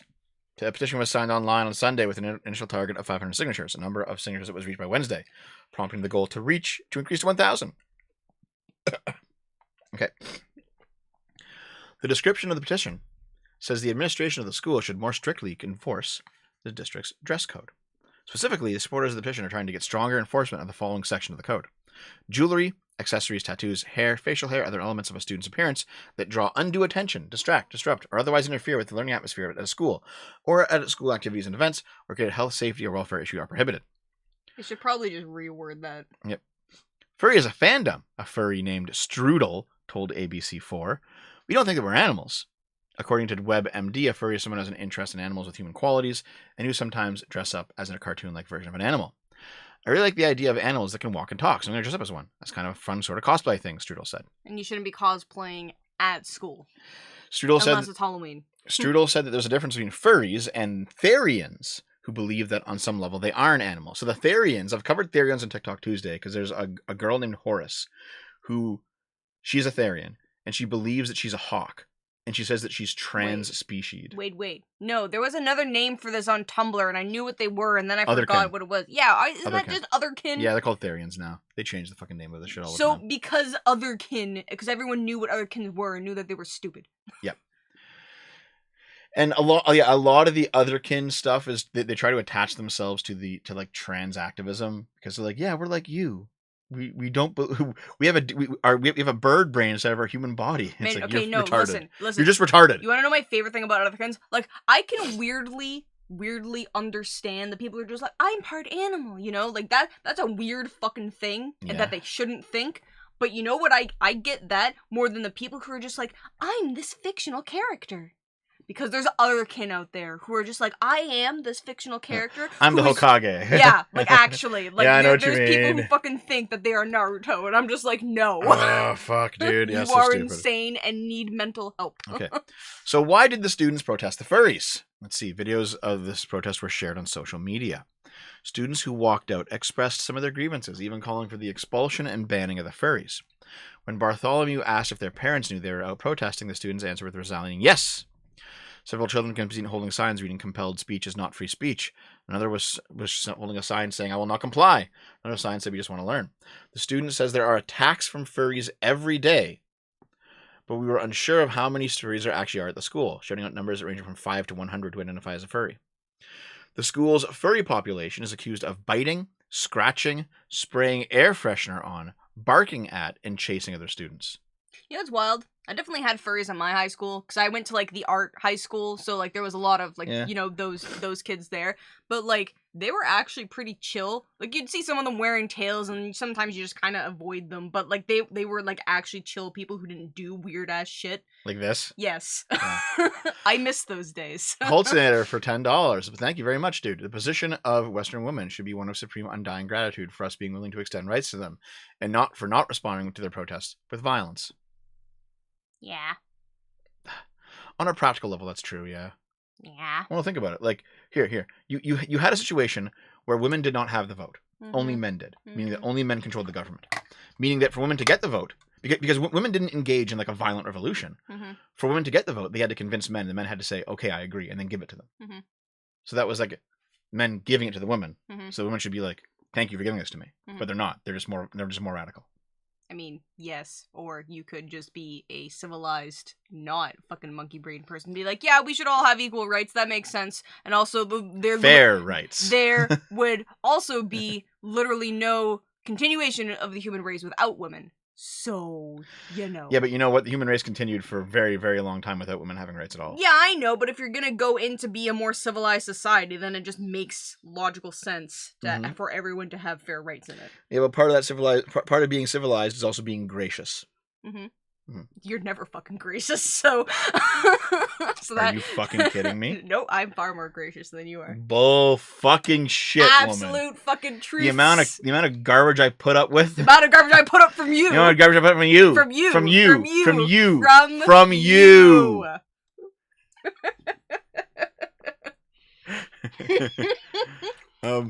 I recently rewatched your queer video, and here's the big question: are furries part of queer?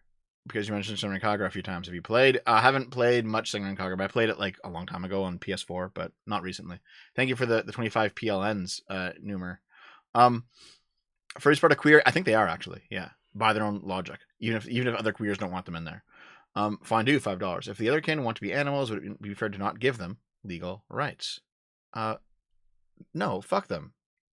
Yeah, fuck you. Yeah, if someone wants to be an animal, they get animal rights. And also, someone is just like, do the women get drafted too? Yes. Everyone gets drafted. Yeah, but they're not, though, so. No, I know, but, like, they should. I actually am very against that. Like, I don't want to be fucking drafted into war, also I wouldn't make it because I'm very out of shape. You just fucking die, But, dude. like, I believe that, all, like, women and men should both be drafted into war if drafting occurs. Women being encouraged and rewarded for acting like teenagers, even their adult life was a huge mistake. That part is true. That's true, yeah. That's just... Rasta, a so extreme. Nope. For $5 from Johnny. Women give blowjobs to men, black men don't. You wonder why women didn't need to fight? Yeah, pretty much. Yeah. It's like, yeah, black men, they fought, but like women are just like, I'll just suck you off, give it to me. It's like, yeah, okay, sure.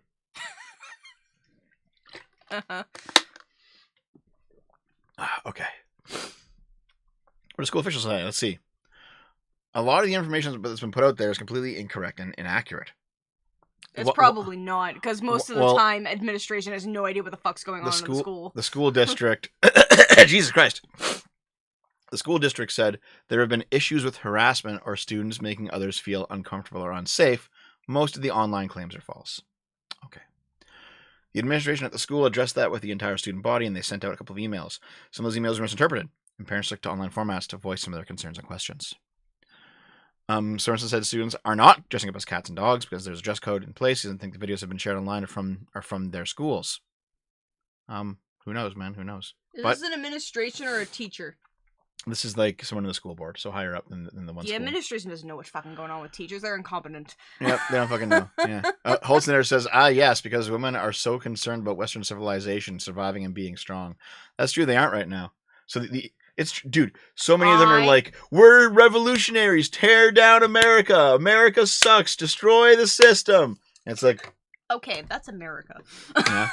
No, they say the same thing here too. That's America. Decolonize Canada. We're all oppressors. Yeah, well, we're on native land. Men are saying that too. Yeah. You can just say that the fucking younger generation doesn't care about Western civilization being going, not just women. Completely true. Completely true. Lord. It is more women than men, but completely true. Yes. Mm-hmm, sure. Yes. No, it is. Okay. I can show it. I can show you if you want. I'm good. I will you believe just me? Take your word for it. In any case, this is ridiculous, I think. It's kind of nuts. Speaking of women, OnlyFans model arrested for using the platform in a country where it's banned. Oof, that was a big oops. Yeah. So here she is. I mean, she's cute. You know? Yeah. I don't know why, but that facial expression is, I'm just like, that turns me off. Yeah. I don't know why. This is like, I don't know, to squat a poop out on the beach. This position, this face. I guess so, yeah. Yeah.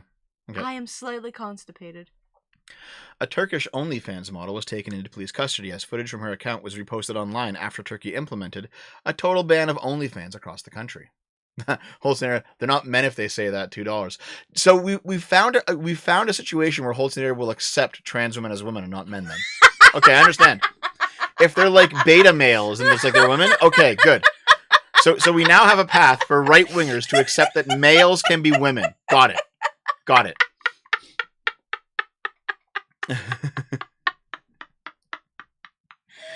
Naomi's done, guys. Naomi's done.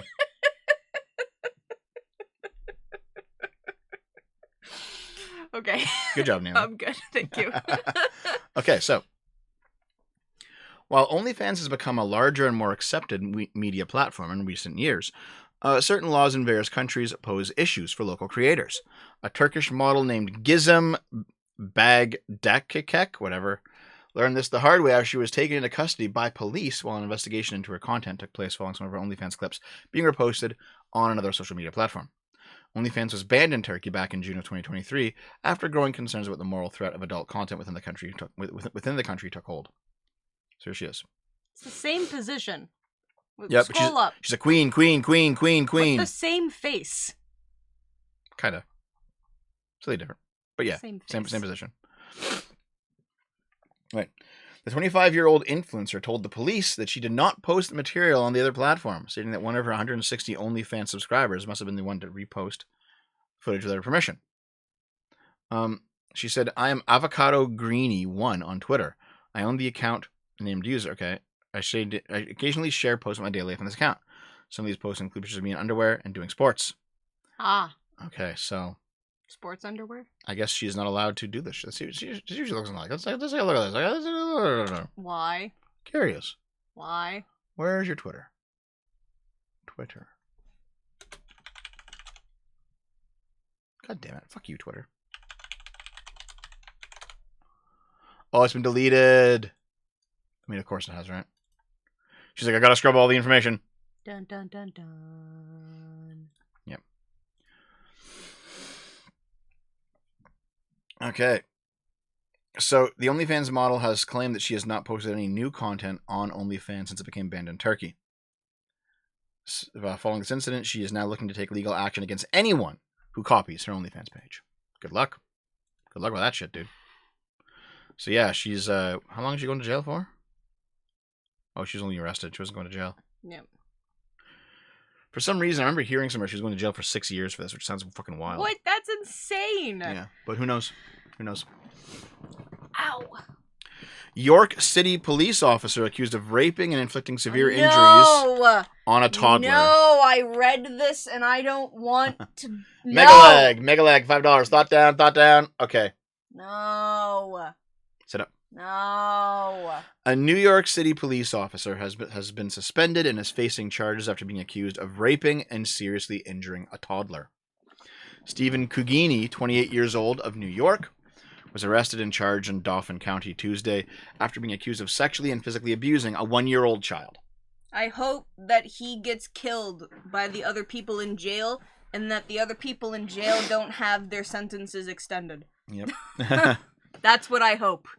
Felony charges are rape of a child, aggravated indecent assault of a child, and aggravated assault. He's locked up in prison on a $200,000 bail. Okay. The York City police have confirmed that he's a member of their department. He was suspended immediately after alleged crimes happened when he was He should have off just duty. been fucking fired. I think they can't do that legally. They have to suspend him. Oh, you know what? Maybe after he's charged guilty, he'll be fired. Maybe. Because like it Or like found guilty. Yeah, no, it is because it is supposed to be innocent until proven guilty. Mm-hmm. Whole scenario for $5. I never denied that. Also, I didn't say that they're women, just that they're not men. Okay. So now you're like, oh, this is like you be non-binary. Got it. Is by being like a beta male. Okay. The alleged crimes happened from April 11th to April 15th. Okay. They have a report of severe bruising on the child after they're dropped off at a daycare. Jesus. The child was transported to Hershey Medical Center for treatment, where it was discovered they had broken bones and were a victim of sexual violence. Oh. The mother said the child suffered from injuries from a hard fall during bath time. The mother went on Kill the mom too. Kill the mom too. The mother went on to provide implausible explanations for several other injuries to the victim's body, including that the bruising was caused by the family dog. How? Oh my fucking god! I didn't actually read this article because it was too hard, but I thought that the fucking guy just like did it and the mom didn't know. This is infinitely worse. Yep. Oh my god. Tricky Mario for $2. Straight in the wood chipper. Yep. Yeah, fuck both of these. I hope they both get the fucking death penalty. I don't care if it exists. Yeah. Wherever the fuck they're in jail, death penalty for both. Shot in the head, execution style. The police say that Cugini was identified and interviewed as a potential suspect during his interview. He said that he initially denied giving care to the child, but then wanted to see change a few diapers and gave the victim a bath, at which point there was an accident in the bathroom. Troopers found text messages showing that he acknowledged his responsibility for the victim's bruising. Mother disclosed that Kugini had locked himself in the bathroom with the child and that she could hear crying and loud noises coming from the room. Okay. This is upsetting. And we should stop. Was the mother dating this guy? They don't really say, but the mother seems to have covered it up, so maybe they were in a relationship. The kid seems to be alive. And unfortunately, the mother also does not seem to be in jail for covering it up. Yep. Let's keep going. Jesus Christ. Woman has been caught throwing a dog off the top of a parking garage in a grueling security footage. I did her a favor. Why? Why are we reading sad articles? Why? The moment a pet owner threw her dog off the top of a Westfield, Australia multi-story garage has been revealed in shocking CCTV. Hold there, $2 exactly. Thanks, man. Okay. The woman was seen wandering back and forth from her partner's car to the edge of the car park before launching her terrified Maltese Shih Tzu, Princess, off the side. Princess was later put down after suffering horrific injuries, with passerby assuming she'd been hit by a car. Her owner, a 26-year-old woman, admitted to the crime on Facebook and has been jailed for 12 months. 12 months? How about we throw her off a fucking building? There she Fuck is. you. Guys, can you fix her?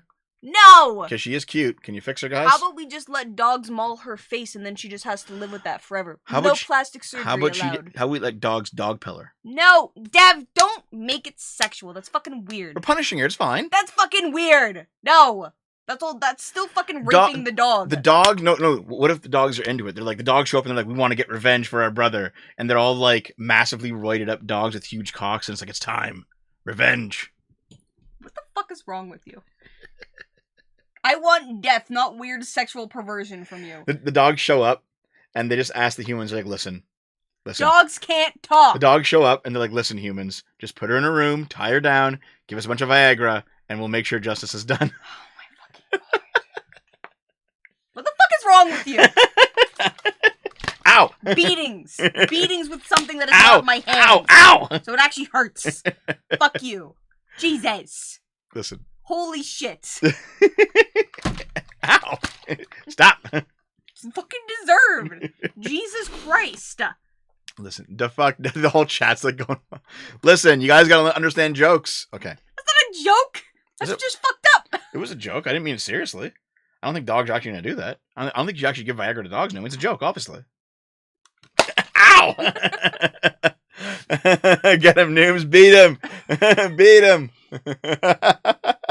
Okay, so the distressing incident, which occurred in April of last year, was captured. You gotta come closer to the mic. Was captured on CCTV. I will, but I have to talk again. I don't want to be that close to you right now. You're such a weirdo. I'm the weirdo! Yeah. No, I'm not! Who says weird ass shit? You! You do. I just let it happen. I just like, yeah, whatever. Dog pill me, Dev, says Justice Matters Most for $5. That sounds like one wild dojo. You're all sick. Okay. The woman's been banned for owning an animal for 10 years. Only 10 years? Mm-hmm. She's 26. She should be banned from owning an animal there for she life. goes. She's just going to throw him off. Jesus. Naomi, Jesus. end him. Thanks for the donation, Direct Soda. Thank you. Jesus. Yep. Just yeet. Okay. That's so sad. This is really, really sad. But in a vacuum, these pictures of her just like yeeting. It's like, yoop. Yeah, they are funny. They're funny. But it's sad. Only but it's if funny. there was like a trampoline down there for the dog to It's land like, on. you're out of here, buddy. Yoop. Like, this could be like a meme posted on 4chan. Like, get the fuck out. There probably will be, to be honest. Yeah. Because it's fucking 4chan. Mm-hmm. Her 23-year-old partner, who was present during the incident, was fined $2,500 and banned from owning animals for 3 years for failing to seek vet care for Princess. That's it? CCTV showed the woman appearing to argue with her partner, repeatedly dangling her 10-year-old Princess over the side of the garage, allowing her to walk around the roof edge for around 8 minutes. When she threw Princess over the edge. You know, if we were like billionaires, I would be giving like assassins so much money. I would just be hiring mercenaries, reading articles like this and being like, our justice system isn't good enough. Here is some money, mercenary. Please go murder this and then person. she just leaves. Like, good fucking lord. I can't live with the guilt. I threw my dog off the top of a story of a shopping center car park and watched her fall to her death, but she survived and needed to be put down by the injured her. Well, the damage I caused. I killed my dog. I need the truth out in the open. It's, I assume, fucking tearing me apart. I can't live with lies anymore. Kill yourself. Do it. I did her a favor because all I did was hurt her and abuse her. Kill Now yourself. everyone knows the truth. I can put mine at ease knowing I no longer live with all the lies. Good. Kill yourself. That should have been your suicide note. You fucking bitch. Jesus. Also, the dog was chipped, so they just found. Okay. The woman went to the vet with her partner to discuss the extent of the dog's injuries and the cost of treatment on euthanasia. I wonder if like they were having an argument. The dog was like also like the partner also loved the dog, and so she's like, I'm to hurt my partner. I'm gonna kill the dog. Mm-hmm. That's what it seems. That's what it sounds like, you know. God fucking damn it.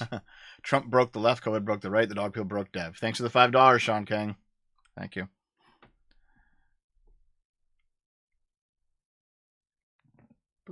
Naomi's rubbing the picture on the monitor. It's so sad. Why are we reading sad things? Damn it, Oh no, Dev. she deleted the post and told her police her account had been hacked. You fucking liar. You piece of shit. God. Alright. Is the rest of these sad articles? I don't think so. There might be one more. Biden suggests his uncle was eaten by cannibals in New Guinea, but the military says his World War II plane was lost at sea. I wonder who's right. Biden just making shit up. Naomi's mercenary army, Diamond Dogs. Jesus fucking Christ. Well, Diamond Dog was both a boss in Earthbound and also a mercenary company in Metal Gear Solid. Mm-hmm. President Biden twice implied that his uncle Ambrose Finnegan was eaten by cannibals in New Guinea after his plane crashed during World War II, even though military records show that the aircraft plunged in the Pacific. He got shot down in an area where there was a lot of cannibals at the time, Biden told reporters.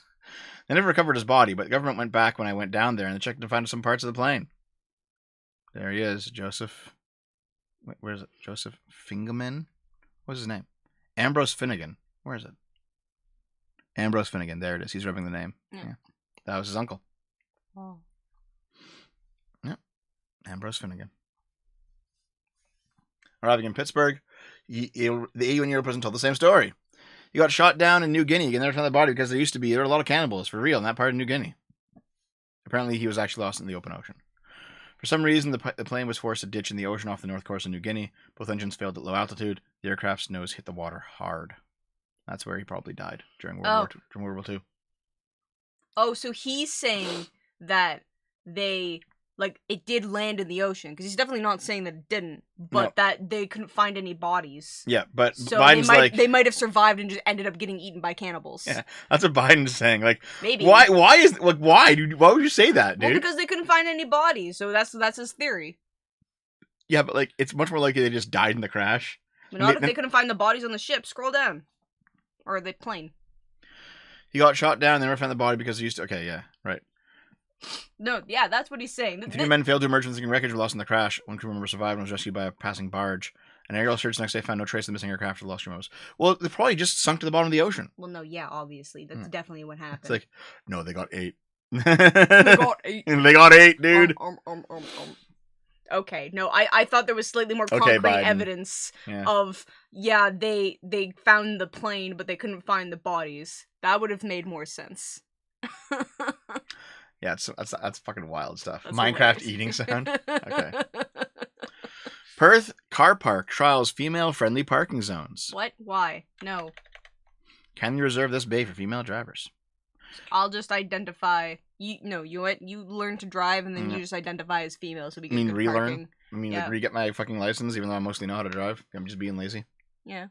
So I felt all of that. Sorry. That was gross. You don't get a bless you this time because you sneezed on me. I tried him down.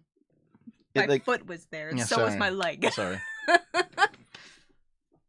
28 female-friendly bays in the city of Perth Pier Street car park, out of a total of 700 bays, are located close to the entrance and exits, and the area includes upgraded lighting and additional CCTV cameras. Okay, so men won't be fined if they park in the bays, but the city encourages men to support this trial. So basically, this is stupid. This is not like disabled. This is not pregnancy. It's just if you're a woman, you can park here. That's fucking stupid. That's fucking stupid. That is the most ridiculous thing I've ever heard. I'll just say my gender is fluid. I happen to be female when I need to park there. Yep, that sounds good. Yeah. Yep. Yep. Okay, so they're trying it out. I understand pregnancy ones, but this is fucking bullshit. Pregnancy ones and like fucking like the newborn baby stroller ones, which I think are the same spot, I think so, yeah. are like that actually makes sense Mhm. because pregnant women are almost disabled depending on how far along they Yeah. are. Well, no, they actually are. Like that's just the way it is when you're like 8 months pregnant. You're almost disabled. No, I agree.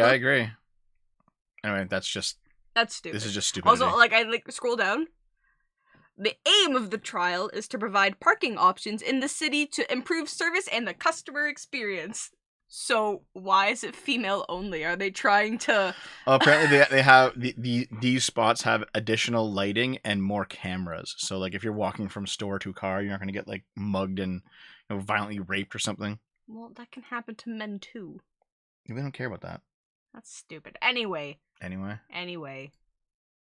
Inside the White House's frenetic scramble to avert a full-blown Middle East war. Ah. Over the course of 19 days, U.S. officials raced to contain escalating tensions between Israel and Iran. You know what? The Biden White House, to their credit, did a lot of work to make sure that like the Israel-Iran current back and forth did not turn into a hot war. And no one's going to give them credit for it, but it's true. They did a lot of good work to like make sure that didn't blow up. So good, yeah. President Biden and his national security team watched with mounting alarm on April 13th as monitors in the White House Situation Room showed 30 and then 60 and over 100 Iranian ballistic missiles streaking towards Israel. Iranian cruise missiles and a swarm of drones were already in the air, timed to arrive at the same time as the missiles.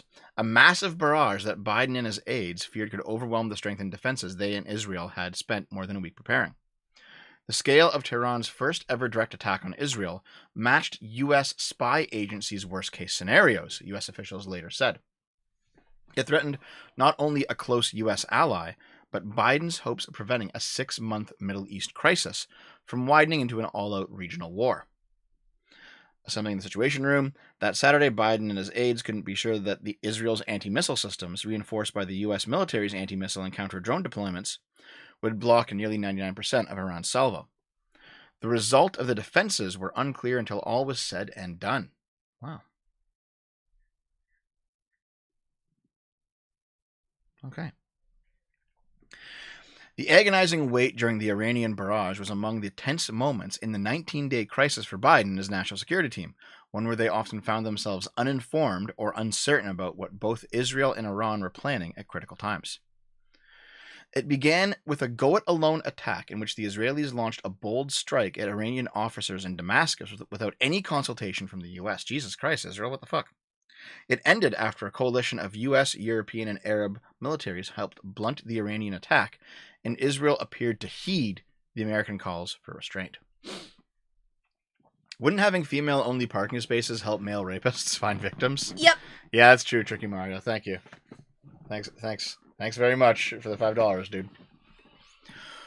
On April 1st, April Fool's, guys, Israeli weapons slammed into a building in Syria's capital, Damascus, killing senior Iranian military leaders, including General Mohammad Reza Sahidi, an important figure who oversaw Iran's military. So, I think basically what happened here is like Iran supplies Hamas with money and weapons, and after October 7th, Israel's like, fuck these guys. So because they were present in the Damascus embassy, Israel launched a strike on them and killed a bunch of them. Just minutes before the strike, an Israeli official alerted his U.S. counterpart that it was underway, but the heads-up didn't include any information about who was being targeted or the location being struck. I assume because he also partially didn't want it to stop. Yep. The White House soon learned of another unexpected Israeli attack that occurred the same day as the Damascus strike. An Israeli drone strike against an aid convoy in Gaza killed 7 workers, from celebrity chef Jose Andres' World Central Kitchen charity. Okay. Yeah, that was the one where, like, I think a Canadian was killed, an American was killed, like a bunch of people who were volunteering in Gaza got blown up. Yep. Shortly after the Damascus strike, Israeli Ambassador Michael Herzog and the Israeli Defense Attaché were at the White House as National Security Advisor Jake Sullivan and other top White House aides held a video teleconference with Israeli officials. In a side conversation, Herzog explained that Israel had targeted Zahidi and other senior Iranian officials. Okay. Now, of course, as it is the case in international politics, like Iran couldn't just do nothing. They couldn't just let their guys get blown up. So they had to like launch some kind of attack, even if they knew it wasn't going to go anywhere. Yep. So it's called just keeping face. So they waited Tehran's response. A few Israeli or U.S. officials anticipated that it would attack Israel directly, something I had never done before. American officials fretted that the Israeli strike could potentially trigger Iranian proxy attacks against U.S. positions in Iraq and Syria, where 4,500 American troops and civilians are deployed at bases around the region. Iran might try to attack an Israeli embassy outside the country in response. However, it turns out they just launched a bunch of shit at Israel. Yeah. Israel killed Americans in vain. It was an accident, though, Stoney. They basically, Americans were not there with the permission of the American government. They went there on their own to like help the Gazans, and they got blown the fuck up. It's like, well, there you go. So, the Iranians asked Switzerland's embassy in Tehran to send the U.S. a written message blaming it for the attack in menacing language. Washington denied involvement. 2 days after Israel hit Damascus, Defense Secretary Lord Lloyd Austin expressed frustration in a call with Israeli Defense Minister Yoav, who the fuck this is, that he hadn't mentioned plans for the operation, even though Gallant had visited Austin in the Pentagon a week earlier. Okay. I guess I think the Americans were pissed that Israel just did this on their own. Seems like it. Yeah.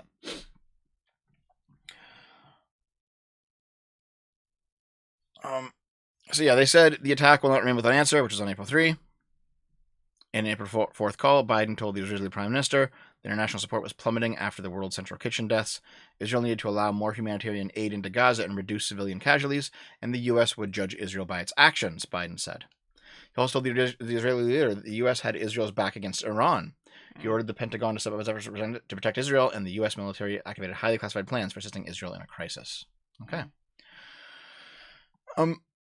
As Biden hosted the Japanese Prime Minister at the White House on April 10th, Austin pulled him aside to get authorization to turn around the USS Carney, a destroyer that was heading west towards its home port in Florida. It joined the USS Arleigh Burke, another destroyer in the eastern Mediterranean, close enough to Israel to track and shoot down incoming missiles, with SM-3 interceptors that had never been used to shoot down a ballistic missile in combat. A team of U.S. military personnel secretly went to Tel Aviv to work out of a missile defense operations center with Israeli counterparts. Anticipating that Iran would employ drones, a bulked-up force of F-15E jet fighters arrived in the region to help shoot them down. Other F-16s based in the region also participated in the operation. Plans were made for Saudi and Jordanian planes to defend their airspace. The aircraft carrier USS Eisenhower, already in the Red Sea off the coast of Yemen, was moved closer to Israel so it could be in position to launch jet fighters to intercept any drones launched by the Iran-backed Houthis in Yemen.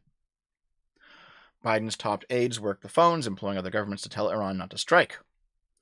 The CIA director asked intelligence counterparts in Europe, Middle East capitals, and Turkey to urge Iran to de-escalate. Even as they watched Iran remove missiles from storage and put them on launchers, the scale of Iran's attack plan wasn't immediately clear to U.S. intelligence agencies. Some intelligence reports predicted Iran might only target Israeli diplomatic facilities or other sites outside of Israel. As days without an Iranian response passed, U.S. and Israel intelligence officials determined that Iran was planning a direct attack on Israeli territory and that it would be massive. Yeah, that's a big fucking escalation. Mm-hmm. And you know what? The fact that the Americans stepped in and defended the Israelis probably meant that this didn't escalate into a wider war. So, all you guys who don't want America to be involved overseas, all you guys who are saying Biden is bad, this is actually pretty good. This is good stuff. Okay. Yeah, the top U.S. Middle East commander, General Eric Kurilla, arrived in Israel on April 11th, speeding up already scheduled plans to visit the region because of the looming Iranian attack. Kurilla wanted to stay in Israel throughout the Iranian attack, but Austin ordered him out, fearing the U.S. might look complicit in any Israeli response. However, he continued to participate in the deliberations from Jordan. By the time Biden arrived in wherever this place is in Delaware in early evening on Friday, April 12th, the Iranian attack plan had come into focus. We have better, firmer intelligence and information about the specific timing of Iran's coming attack. Biden abruptly returned to the Capitol on Saturday afternoon. When the attack began Saturday night, U.S. officials in the Situation Room in the Pentagon tracked 3 waves of weapons that left Iranian airspace, crossing Iraq and Jordan, racing towards Israel. Even with the advanced warning they had received, the scale of the barrage was a shock. This is on the high end, I think, of what we were anticipating. Damn, dude.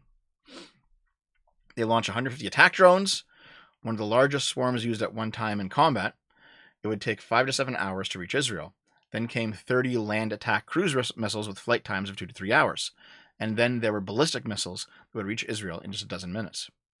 The Iranians timed the launches so that the weapons would arrive simultaneously, an attempt to overwhelm Israel's defenses. Wow. They avoided civilian targets in favor of military ones, like the Nevatim base in the Negev Desert, where Israel's advanced F-35 fighters are based. Damn, dude.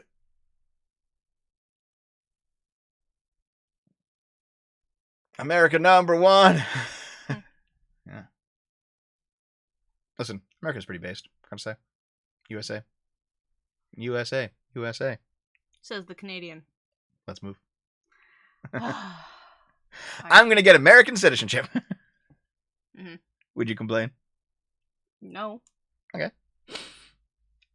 So anyway, yep. Israel's Arrow system intercepted most of the ballistic missiles, while 2 American destroyers in the Eastern Mediterranean downed several others. An American Patriot anti-missile battery in Erbil, Iraq, intercepted another one. The lumbering drones, in the meantime, were shot down by a combination of American, British, French, and Israeli aircraft. After Israel emerged almost unscathed, the White House shifted from defending its ally to restraining it.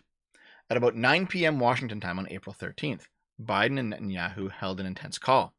The U.S. president advised Netanyahu, who was with his war cabinet during the call, to think through his next step carefully and to take the win. I like how Biden's using internet terminology. Just take the W, dude.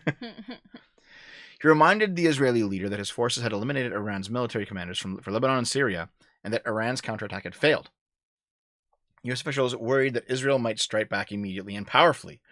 Iran was warning it would respond forcefully, which could supercharge the cycle of escalation. Mm-hmm. After an international condemnation of the World Central Kitchen attack, Israel was now in a different, better place strategically. If it responded rashly, it could once again lose newly regained international support.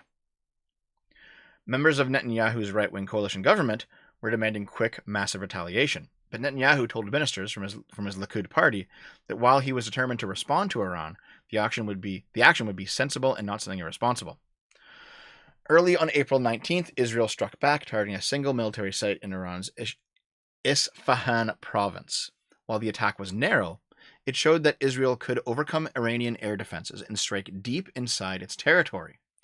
An unmistakable warning after Tehran's failed attack on Israel. Unlike the Damascus strike that started the crisis 19 days earlier, this time Israel gave the U.S. a few minutes advance notice of its limited attack.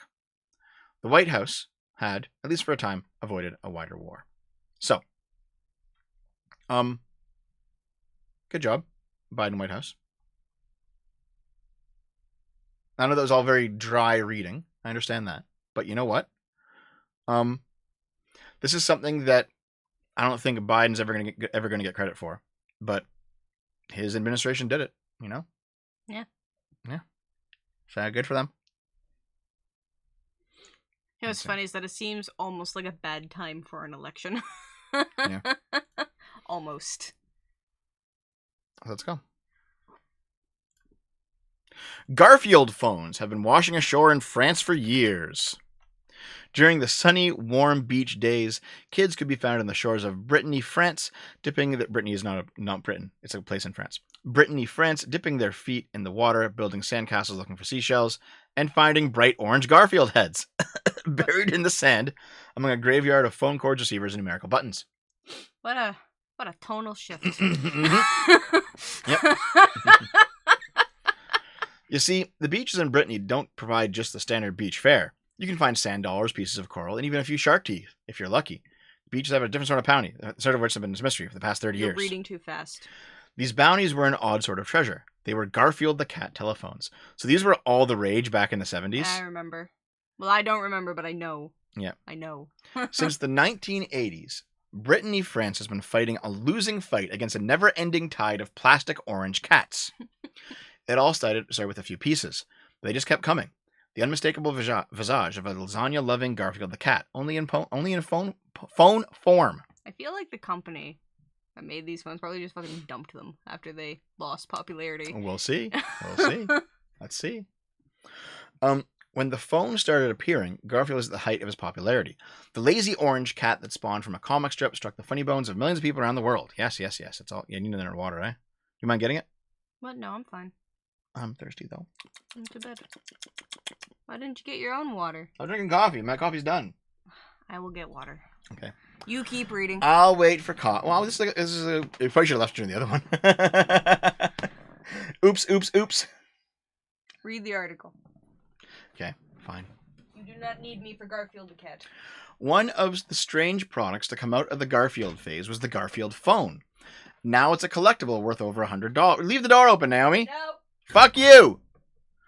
The Tyco brand telephones were fun. When the receiver is picked up on the phone, the big round eyes open and the smirk on Garfield's big orange face is quite endearing. But it didn't take long for the residents of Brittany to grow tired of Garfield's smile.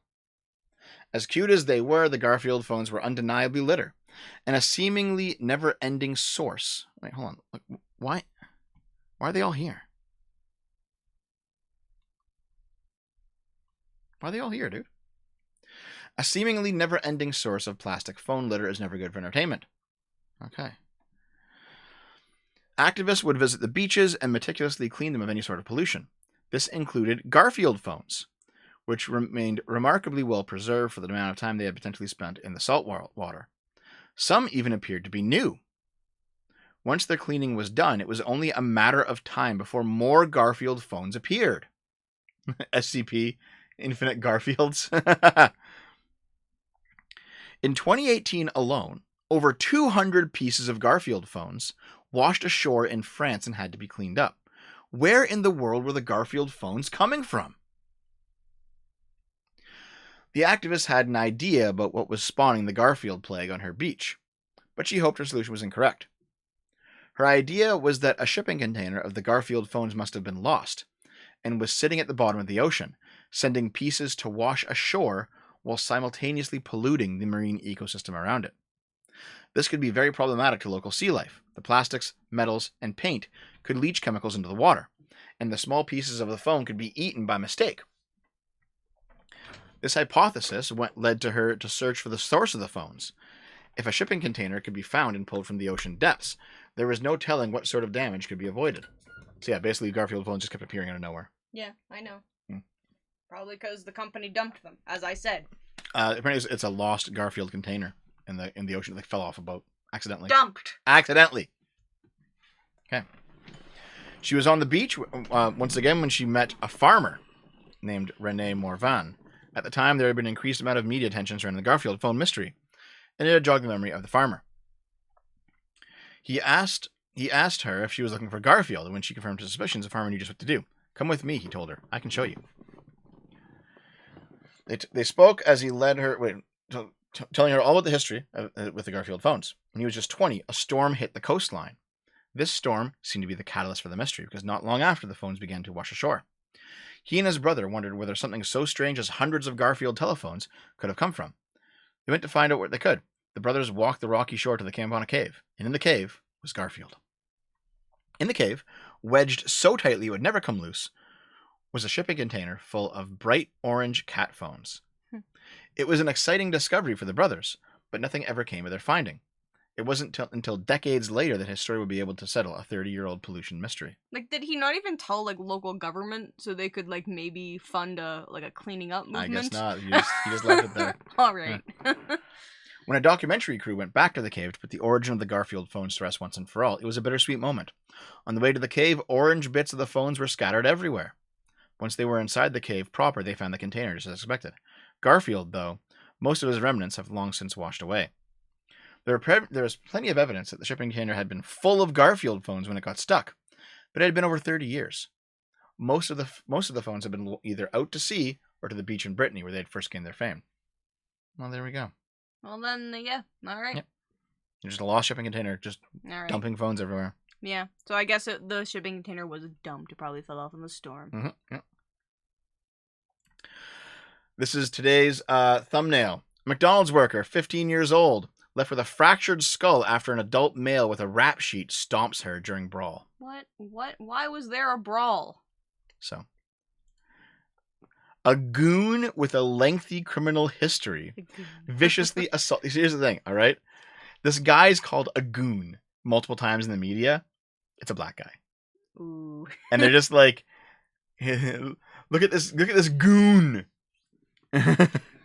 A goon with a lengthy criminal history viciously assaulted a 15-year-old female McDonald's worker, dragging her by the hair and repeatedly stomping on her head in the parking lot after a rowdy group of customers provoked a brawl with employees inside the restaurant earlier this month.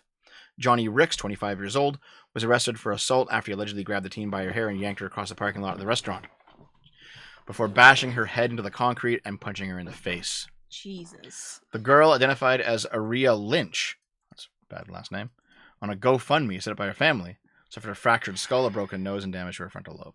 That sucks. Here's the goon in question. Looks like a fucking goon. Fuck you. What a fucking awful person. The assault has been a life-changing experience for her, obviously. Yeah. Yeah. They've raised $13,000 of their $15,000 goal. You know what? Good for them. Mm-hmm. She's fighting hard to stay upbeat, but healed. This is only the beginning of a very uphill battle. Yeah, 'cause what did it said? Brain fracture? Yeah. Yeah, There fuck. she is. Or skull fracture, sorry. Yeah, that fucking sucks. Also, I hate, like, I understand why there are pictures like this online, Mm-hmm. but I very much hate that families will post pictures of this online during the healing process. Mm-hmm. They got to do it on the GoFundMe though. I mean, yeah, but I don't like it. Stug, $2. Did you hear about how Anne Hathaway was a gooner? No, send it to me, Stug. The cowardly April 7th attack was captured in a disturbing video by Facebook and by Phillips, who wrote that Rick should be charged on child endangerment and attempted murder. Obviously. If you're gonna The stomp on someone's head, you should be charged with at least manslaughter. Well, no. Attempted murder. That's right. Never mind. The fight reportedly began when Ricks, accompanied by a group of unidentified adults, pulled up to the drive-thru window at the restaurant and began behaving obnoxiously. It was getting loud and being obnoxious in the drive-thru, so he said, "You want to get your order taken? Step inside." Also, yes, McDonald's should be helping, considering just how fucking badly this employee got hurt. Tara Shavenko, $10. Do you think the New York Post coming up with increasingly creative euphemisms is a game an employee who is in on the joke is playing, or are they honestly trying to avoid the topic? Yeah, I've been talking about this before. Whenever a black person does a crime, the media has goofier and goofier ways to describe them rather than calling them black. When it's a white person, they say white, right? When it's a black person, they're like, oh, they're a goon. Oh, they're like a disadvantaged youth. Oh, they're like, it's like... Yeah, it's pretty stupid. Yeah. I think goon is the funniest one so far. Yeah, it's pretty funny. I haven't heard the term goon in a long time. I use goon a lot in the show. Other than you. Okay, you're a goon, Naomi. You're an idiot. I love you anyway, but you're dumb. The group then stormed inside the McDonald's and started menacing the workers, throwing items around the restaurant and spitting on at least 4 of the employees. Gross. Damn, R.I.P. She's not dead, but yeah. It's a spiritual R.I.P. Okay. At one point, Ricks became enraged and threw a food tray at an electronic menu screen. The brawl then spilled out into the parking lot, with the video showing these dozen people, both men and women, grappling and throwing fists. In the video, a man identified by police as Ricks, who towers over the teen, can be seen dragging her around the parking lot like a rag doll before raising his foot to nearly waist height and bring it down on the helpless girl's skull. Getting stomped by a grown man, the injured teen later said, was prepared for what was going to happen. Yep, that's what's going on. Fuck. He's about to stomp her right there. Jesus. Poor girl. Fucking hell, dude. To prison with the man. Pretty please. Yep. His rap sheet reads like a crime bingo card. Public records showing charges back to 2016 ranging from theft and fraud, excessive speeding, disorderly conduct, littering. He was arrested for aggravated assault in April 2023. He is being held on charges of felony assault and property damage in second degree.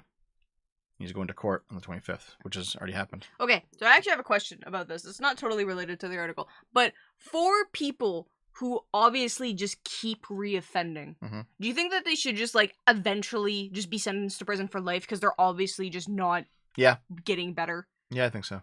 Okay. But, like, what do you think is, like, a good... Like, how many times does someone have to reoffend before it's just like, okay, prison for life for you, motherfucker? Like, how many Littering, times? fuck that guy, straight to jail. It depends on the crime, obviously, yeah. Yeah. Mike Cassidy says, no, Naomi, I gotta try to drop and do it again. You think so? Well, let's see if he does. Fuck. We'll do a quick look up at the name. Because he went to trial 4 days ago. Let's see what shows up when I search his name. Why didn't you just click? Just in case something happens. Oh my god. Man charged with beating teen girl says he was defending his sister. Oh, Yes. Fuck off! Can I just, like, zap it?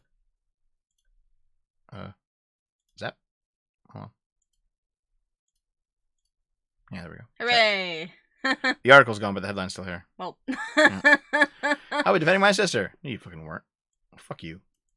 You goon. Yeah, duh. Yeah.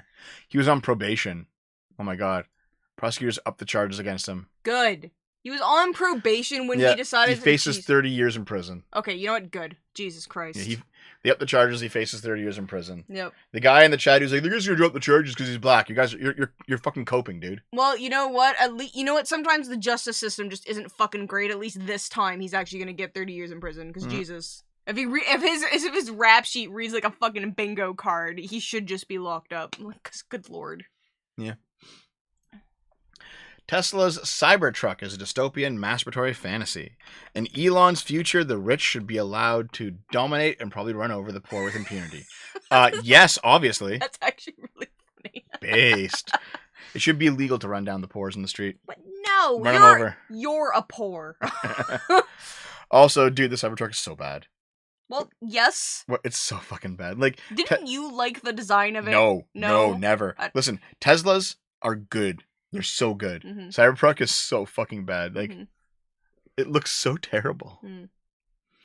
It's been 4 years since Tesla first announced the Cybertruck, an hideously ugly electric pickup truck that didn't seem to actually improve on EVs or in any meaningful way. Mm. Instead, the 6,600-pound massive stainless super steel seems to be more the culmination of one man's bizarre fantasy. And that these guys obviously hate Elon, right? Mhm. That man is hoping to own an entire company you can leverage to birth that fantasy with all of its sharp angles and necessary lighting bars into reality. Oh. Well, now Tesla is finally delivering Cybertrucks. Well, good for them. Wait, this is a car that promises, for only those who can afford them, a blank check for vehicular manslaughter and unnecessary survivability from semi-automatic firearms. What? Sorry. Unnecessary survivability From firearms. It's like, oh, dude, I got an armored car. You don't need that. Well, fuck you, dude. What is this bullshit? I feel like the average person probably doesn't need an armored car is what it's trying to say. A bulletproof body has been a key feature since the Cybertruck's introduction in 2019. Today, Musk admitted it was there for no good reason. Why'd you get bulletproof, Musk said? Why not? Based! I mean... Yeah, why not? Fuck it. I mean, that's okay, yeah. How tough is your truck, Musk smirked. Like, this just seems like an Elon Musk hit piece.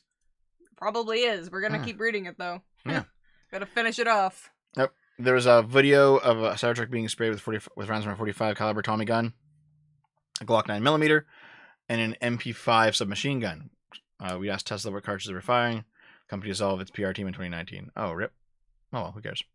It was a stupid but expected bit of showboating from Musk during his rambling presentation. Right before the gunfire demo, Musk touted the truck's overall toughness, noting that its low center of gravity made it extremely difficult to flip in an accident. A vehicle also showed the Cybertruck barely moving after a much smaller vehicle moving at 38 miles per hour collided it. Damn. I mean, yeah. If you're ever in an argument with another car, you will win. It's like, well, like, is the complaint that the Cybertruck is strong? It's like, you can't have a strong truck. Well, like, what the fuck? What is this? Didn't some, like, trucks and, like, stuff, like, in the past, like, used to be commercialized for, it's a tough truck, you know? Like, this just seems like an old school commercial. Yeah, maybe, but still. This article is, like, deranged.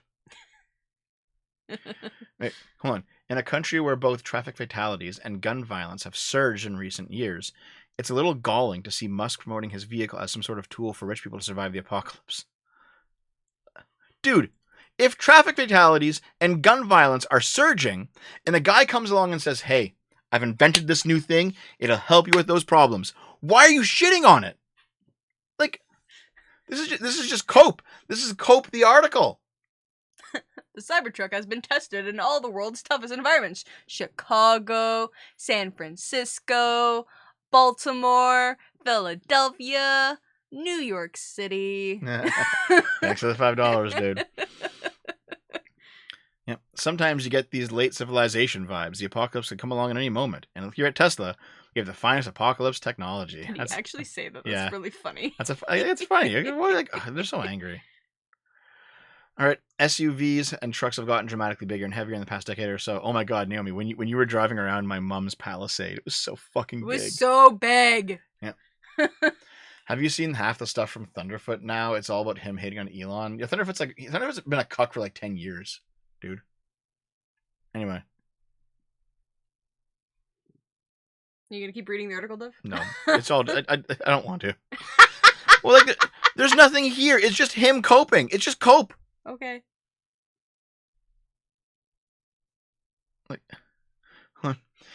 From day one, the Cybertruck has alluded to a cyberpunk future, a genre with cool haircuts and hacking and slightly problematic Orientalism, yes, but also one where wealth inequality is even worse than it currently is, and the rules don't apply to those with money. The implicit promise of the Cybertruck has always been a vehicle that waives societal standards for people who can afford it. What? The standard of not wanting to get shot at? Like, it's God. This guy's like unbearable. He's. Is it a guy? I don't know who it is. It's just somebody who's. Scroll down, isn't it? No, it's Down gonna be to at the the top. I bottom? think it's gonna be at the top. Nathan Ingram. Like, this guy just seems like a cuck. It's like, You call everyone a cuck no, but he's just who like, doesn't agree with oh you. man, other people are getting ahead? That's not right. Like, fuck you. God. He should be fucking castrated. Okay, let's keep going. Jesus stuff. Trump VP contender Kristi Noem responds to backlash over story about killing her dog. You sent me this a few days ago. Did I? Yep. I don't even remember. Yep. She killed her dogs. It wasn't a good hunting dog. Oh, that's right. Fuck this bitch. Yeah. So, Kristi Noem, a contender for Donald Trump's vice presidential running mate, has defended herself after her story saying she killed a dog on her farm drew condemnation from Democrats and animal rights groups. In her forthcoming memoir, the South Dakota governor describes killing an untrainable family dog after a hunting trip. Then you give it up for adoption. You just give it to a fucking rescue. Noem said that Cricket, a 14-month-old wire-haired pointer, was a female with an aggressive personality. During a pheasant hunting trip, the dog went out of her mind with excitement and later attacked another family's chickens. It's because you're teaching it to hunt birds, and you have to train those dogs to. Yep. And also, honestly, not all dogs are great for Hunting, yeah. One, not all dogs are great for hunting. Two, not all dogs are great for not attacking chickens. Because some dogs just really want to eat chickens. Yep. I don't. Yep, I know what you mean. It really gets that little itch in their prey drive. When she went to grab Cricket, Noem says the dog bit her. Of course it did. You were trying to keep it from the chickens. I hated that dog, she wrote in the excerpt. The dog was dangerous to anyone she came in contact with and less than worthless as a hunting dog. Well, she was 14 I realized months. I had to put her down. No! No, you just don't have that dog's a hunting dog. Noem included the grizzly story to demonstrate her readiness in politics to do what needs to be done, even if it's difficult, messy, and ugly. This makes me trust you less. Yep. There's no rational and plausible excuse for Noem shooting a juvenile dog for normal puppy-like behavior. Raising and caring for a dog takes patience and kindness. Tens of millions of Americans who know and love dogs have to wonder about a person who expresses hatred for a young female dog and kills her. Mm-hmm. Yeah. I don't care what PETA's fucking comment. No, fuck PETA. PETA's doesn't matter. We skip PETA. Democrats slammed Noem while holding up as an example of how extreme and dangerous Trump and his allies are. If you want elected officials who don't brag about brutally killing their pets as part of their self-promotional book tour, listen to our owners and vote Democrat. Mm-hmm. Of course, Noem defended her decision to put down the dog. Life is pain, Princess Naomi. Anyone who says otherwise is selling something. I'm well aware, but I'm trying to be more positive this stream because people keep complaining that I'm not. So. No, you're pretty positive. No, I'm not. Yeah, you are. In life, Actually, I am not a positive person. You're only negative when you're disagreeing with me, and you're not accepting head pats as you should, and not accepting all the various positions that you should be accepting whenever I present them on the stream, Shut the fuck up! Yeah. You fucking retard. Naomi's gotta be good. Here, I'll head pat you. Like how I just stopped you from speaking as soon as I head patted you. You are a bad person, and I've been trying to read the chat before the things scroll away. If your own animal bites you, yes, it gets put down. Okay, listen. It depends. I'm not saying any animal that bites should, automatically not be put down. I'm not saying that at all. However, if you are going to get in the way of your dog trying to attack something and then it bites you, that's not necessarily a reason to put your dog down. You just have to, like, it's a thing that's gonna happen. Like, sometimes dogs will bite because dogs are animals and they will bite. That's just a thing that will happen. I'm not saying all dogs are gonna bite always and forever, but, like, if a dog is trying to attack something and you get in the way and it bites you, that's just something that's gonna happen that you have to accept. There does come a point when, like, dogs bite too much and you gotta kill them. No, of course. But, yes. Yeah, one bite does not mean you kill the dog. No. Yes. Yeah. So, Gnome defended her decision. We love animals, but tough decisions like this happen all the time on a farm. So we just had to put down 3 horses a few weeks ago that had been in our family 25 years. Okay. You know what she's doing? She's positioning this as the liberals are city slickers who don't understand what it's like to actually live out in the country. Doing that too. And, like, they don't understand that the reality of living with animals is you can love them, but you have to kill them. It's just how it is. And it's like, okay, I understand that position. And there's definitely a lot of left-wing people who are like that. Mm-hmm. They don't get it, right? But also, you can go too far in the other direction. Yes. Where you just kill a dog for no reason. Yes. I 100% agree. Like, goddamn. Okay, also, Mike Podcast last said the exact same thing. This is what happens in farm communities. These urban Democrats are just virtue signaling. No. not always. Like, yes, some people on the far left do hate farm life, and that's, like, they're idiots. But in this particular case of if your dog bites you, and like, some dogs are just really bad hunting dogs. Their prey drive is, like, too strong or it's wrong, and that's just the way it is. Then you give that dog to a rescue or someone else and get a new dog who's better suited for hunting. That's just the way it is. Yep. Like, I was actually watching a guy who lives on a farm. He used to live in the city, he lives on a farm, and he actually got into a huge thing with a breeder that he used because the breeder promised all this stuff about the dog that he was getting as a working farm dog, and the dog has too much of a prey drive because he wanted specifically to get it to protect, like, chickens and ducks and stuff, and he can't use the dog for that. He's going to use the dog for other things and not give it away because he's fallen in love with the cute thing. Right. But he's not using it for that, and he's using his other dog to specifically protect his birds. So that's just... Some dogs aren't good at certain jobs, and either find a different job for the dog or you give the dog away and get a new dog. You don't just kill the dog because it's bad at its job. Like, that's not a reason to kill an animal. Sorry. No, I agree with you. I agree with you. So, that's the end of all the articles today. Did you guys enjoy the 1 day late sip? We've held steady around 400 viewers, which is less than normal. Usually I'm at like 600, but I mean, it's the wrong day, so I understand. Thanks for being here, everyone. Hope you guys enjoyed the show. I know I enjoyed the show. Did you enjoy the show? You usually enjoy the show. Yeah. I mostly enjoy the show. Mostly? Except for the 2 very sad articles. Yeah. I'll head pat Naomi as rewards. Well, actually, the 3 being sad here. articles, because that girl Yeah, getting I'm rubbing you. stomped in her head in a McDonald's parking lot is also incredibly sad. But at least she's doing okay and is not dead. You guys see how as soon as I started head patting her, her speech suddenly stuttered? I can So mean to me. What do you mean? This isn't mean. Yes. I only head pat you. I don't head pat anybody else. Well, you shouldn't be head patting anyone else, otherwise I'd be mad at you. Well, then don't complain about it. I will complain as much as I want. Nope. Yep. Nope. Yep. Nope. Yep. Head pats. Ow. See? Shut up. You also meow when I do it. Nope. You're just like, meow. Nope. Do not. It's okay, Naomi. Scritch, scritch, scritch. Away. Finish up the show. I'm having too much fun doing this to Stop. you. Okay, guys. We're going to get out of here. Let's go raid Chud Logic, because Chud Logic is a good boy. He's still online, right? I'll do a quick check to make sure he is. We'll be back tonight to play a game or two. Drop by to the SFO arcade tonight. We'll be playing something. Who should we raid? What the fuck? Sexy Asian. Oh, it's Stellar Blade. Okay. Yeah, I was yeah, so yeah, yeah, confused. Because, like, Chud Logic, X-Ray Girl, Side Scrollers, Single Player Car, they're all on. Well, pick one. You could. You know what? I've raided Chud a lot. Let's go raid Side Scrollers. I haven't raided Side Scrollers before. Let's go raid him instead. Wait, is he even started? Oh, he did just start. You know what? He just started, and he's not going to be reading any raids yet, so I will raid Chud instead. Why didn't you raid Carl? You just said you raided Chud a lot, and you like Carl. Actually, you know what? I'm going to raid X-Ray Girl. So I've never raided her. I've raided Carl before. I've never raided X-Ray Girl. Well, there you go. Let's go raid X-Ray Girl. Wait, schedule. Is it even online? It said live, right? Yeah, okay, it's live. Okay.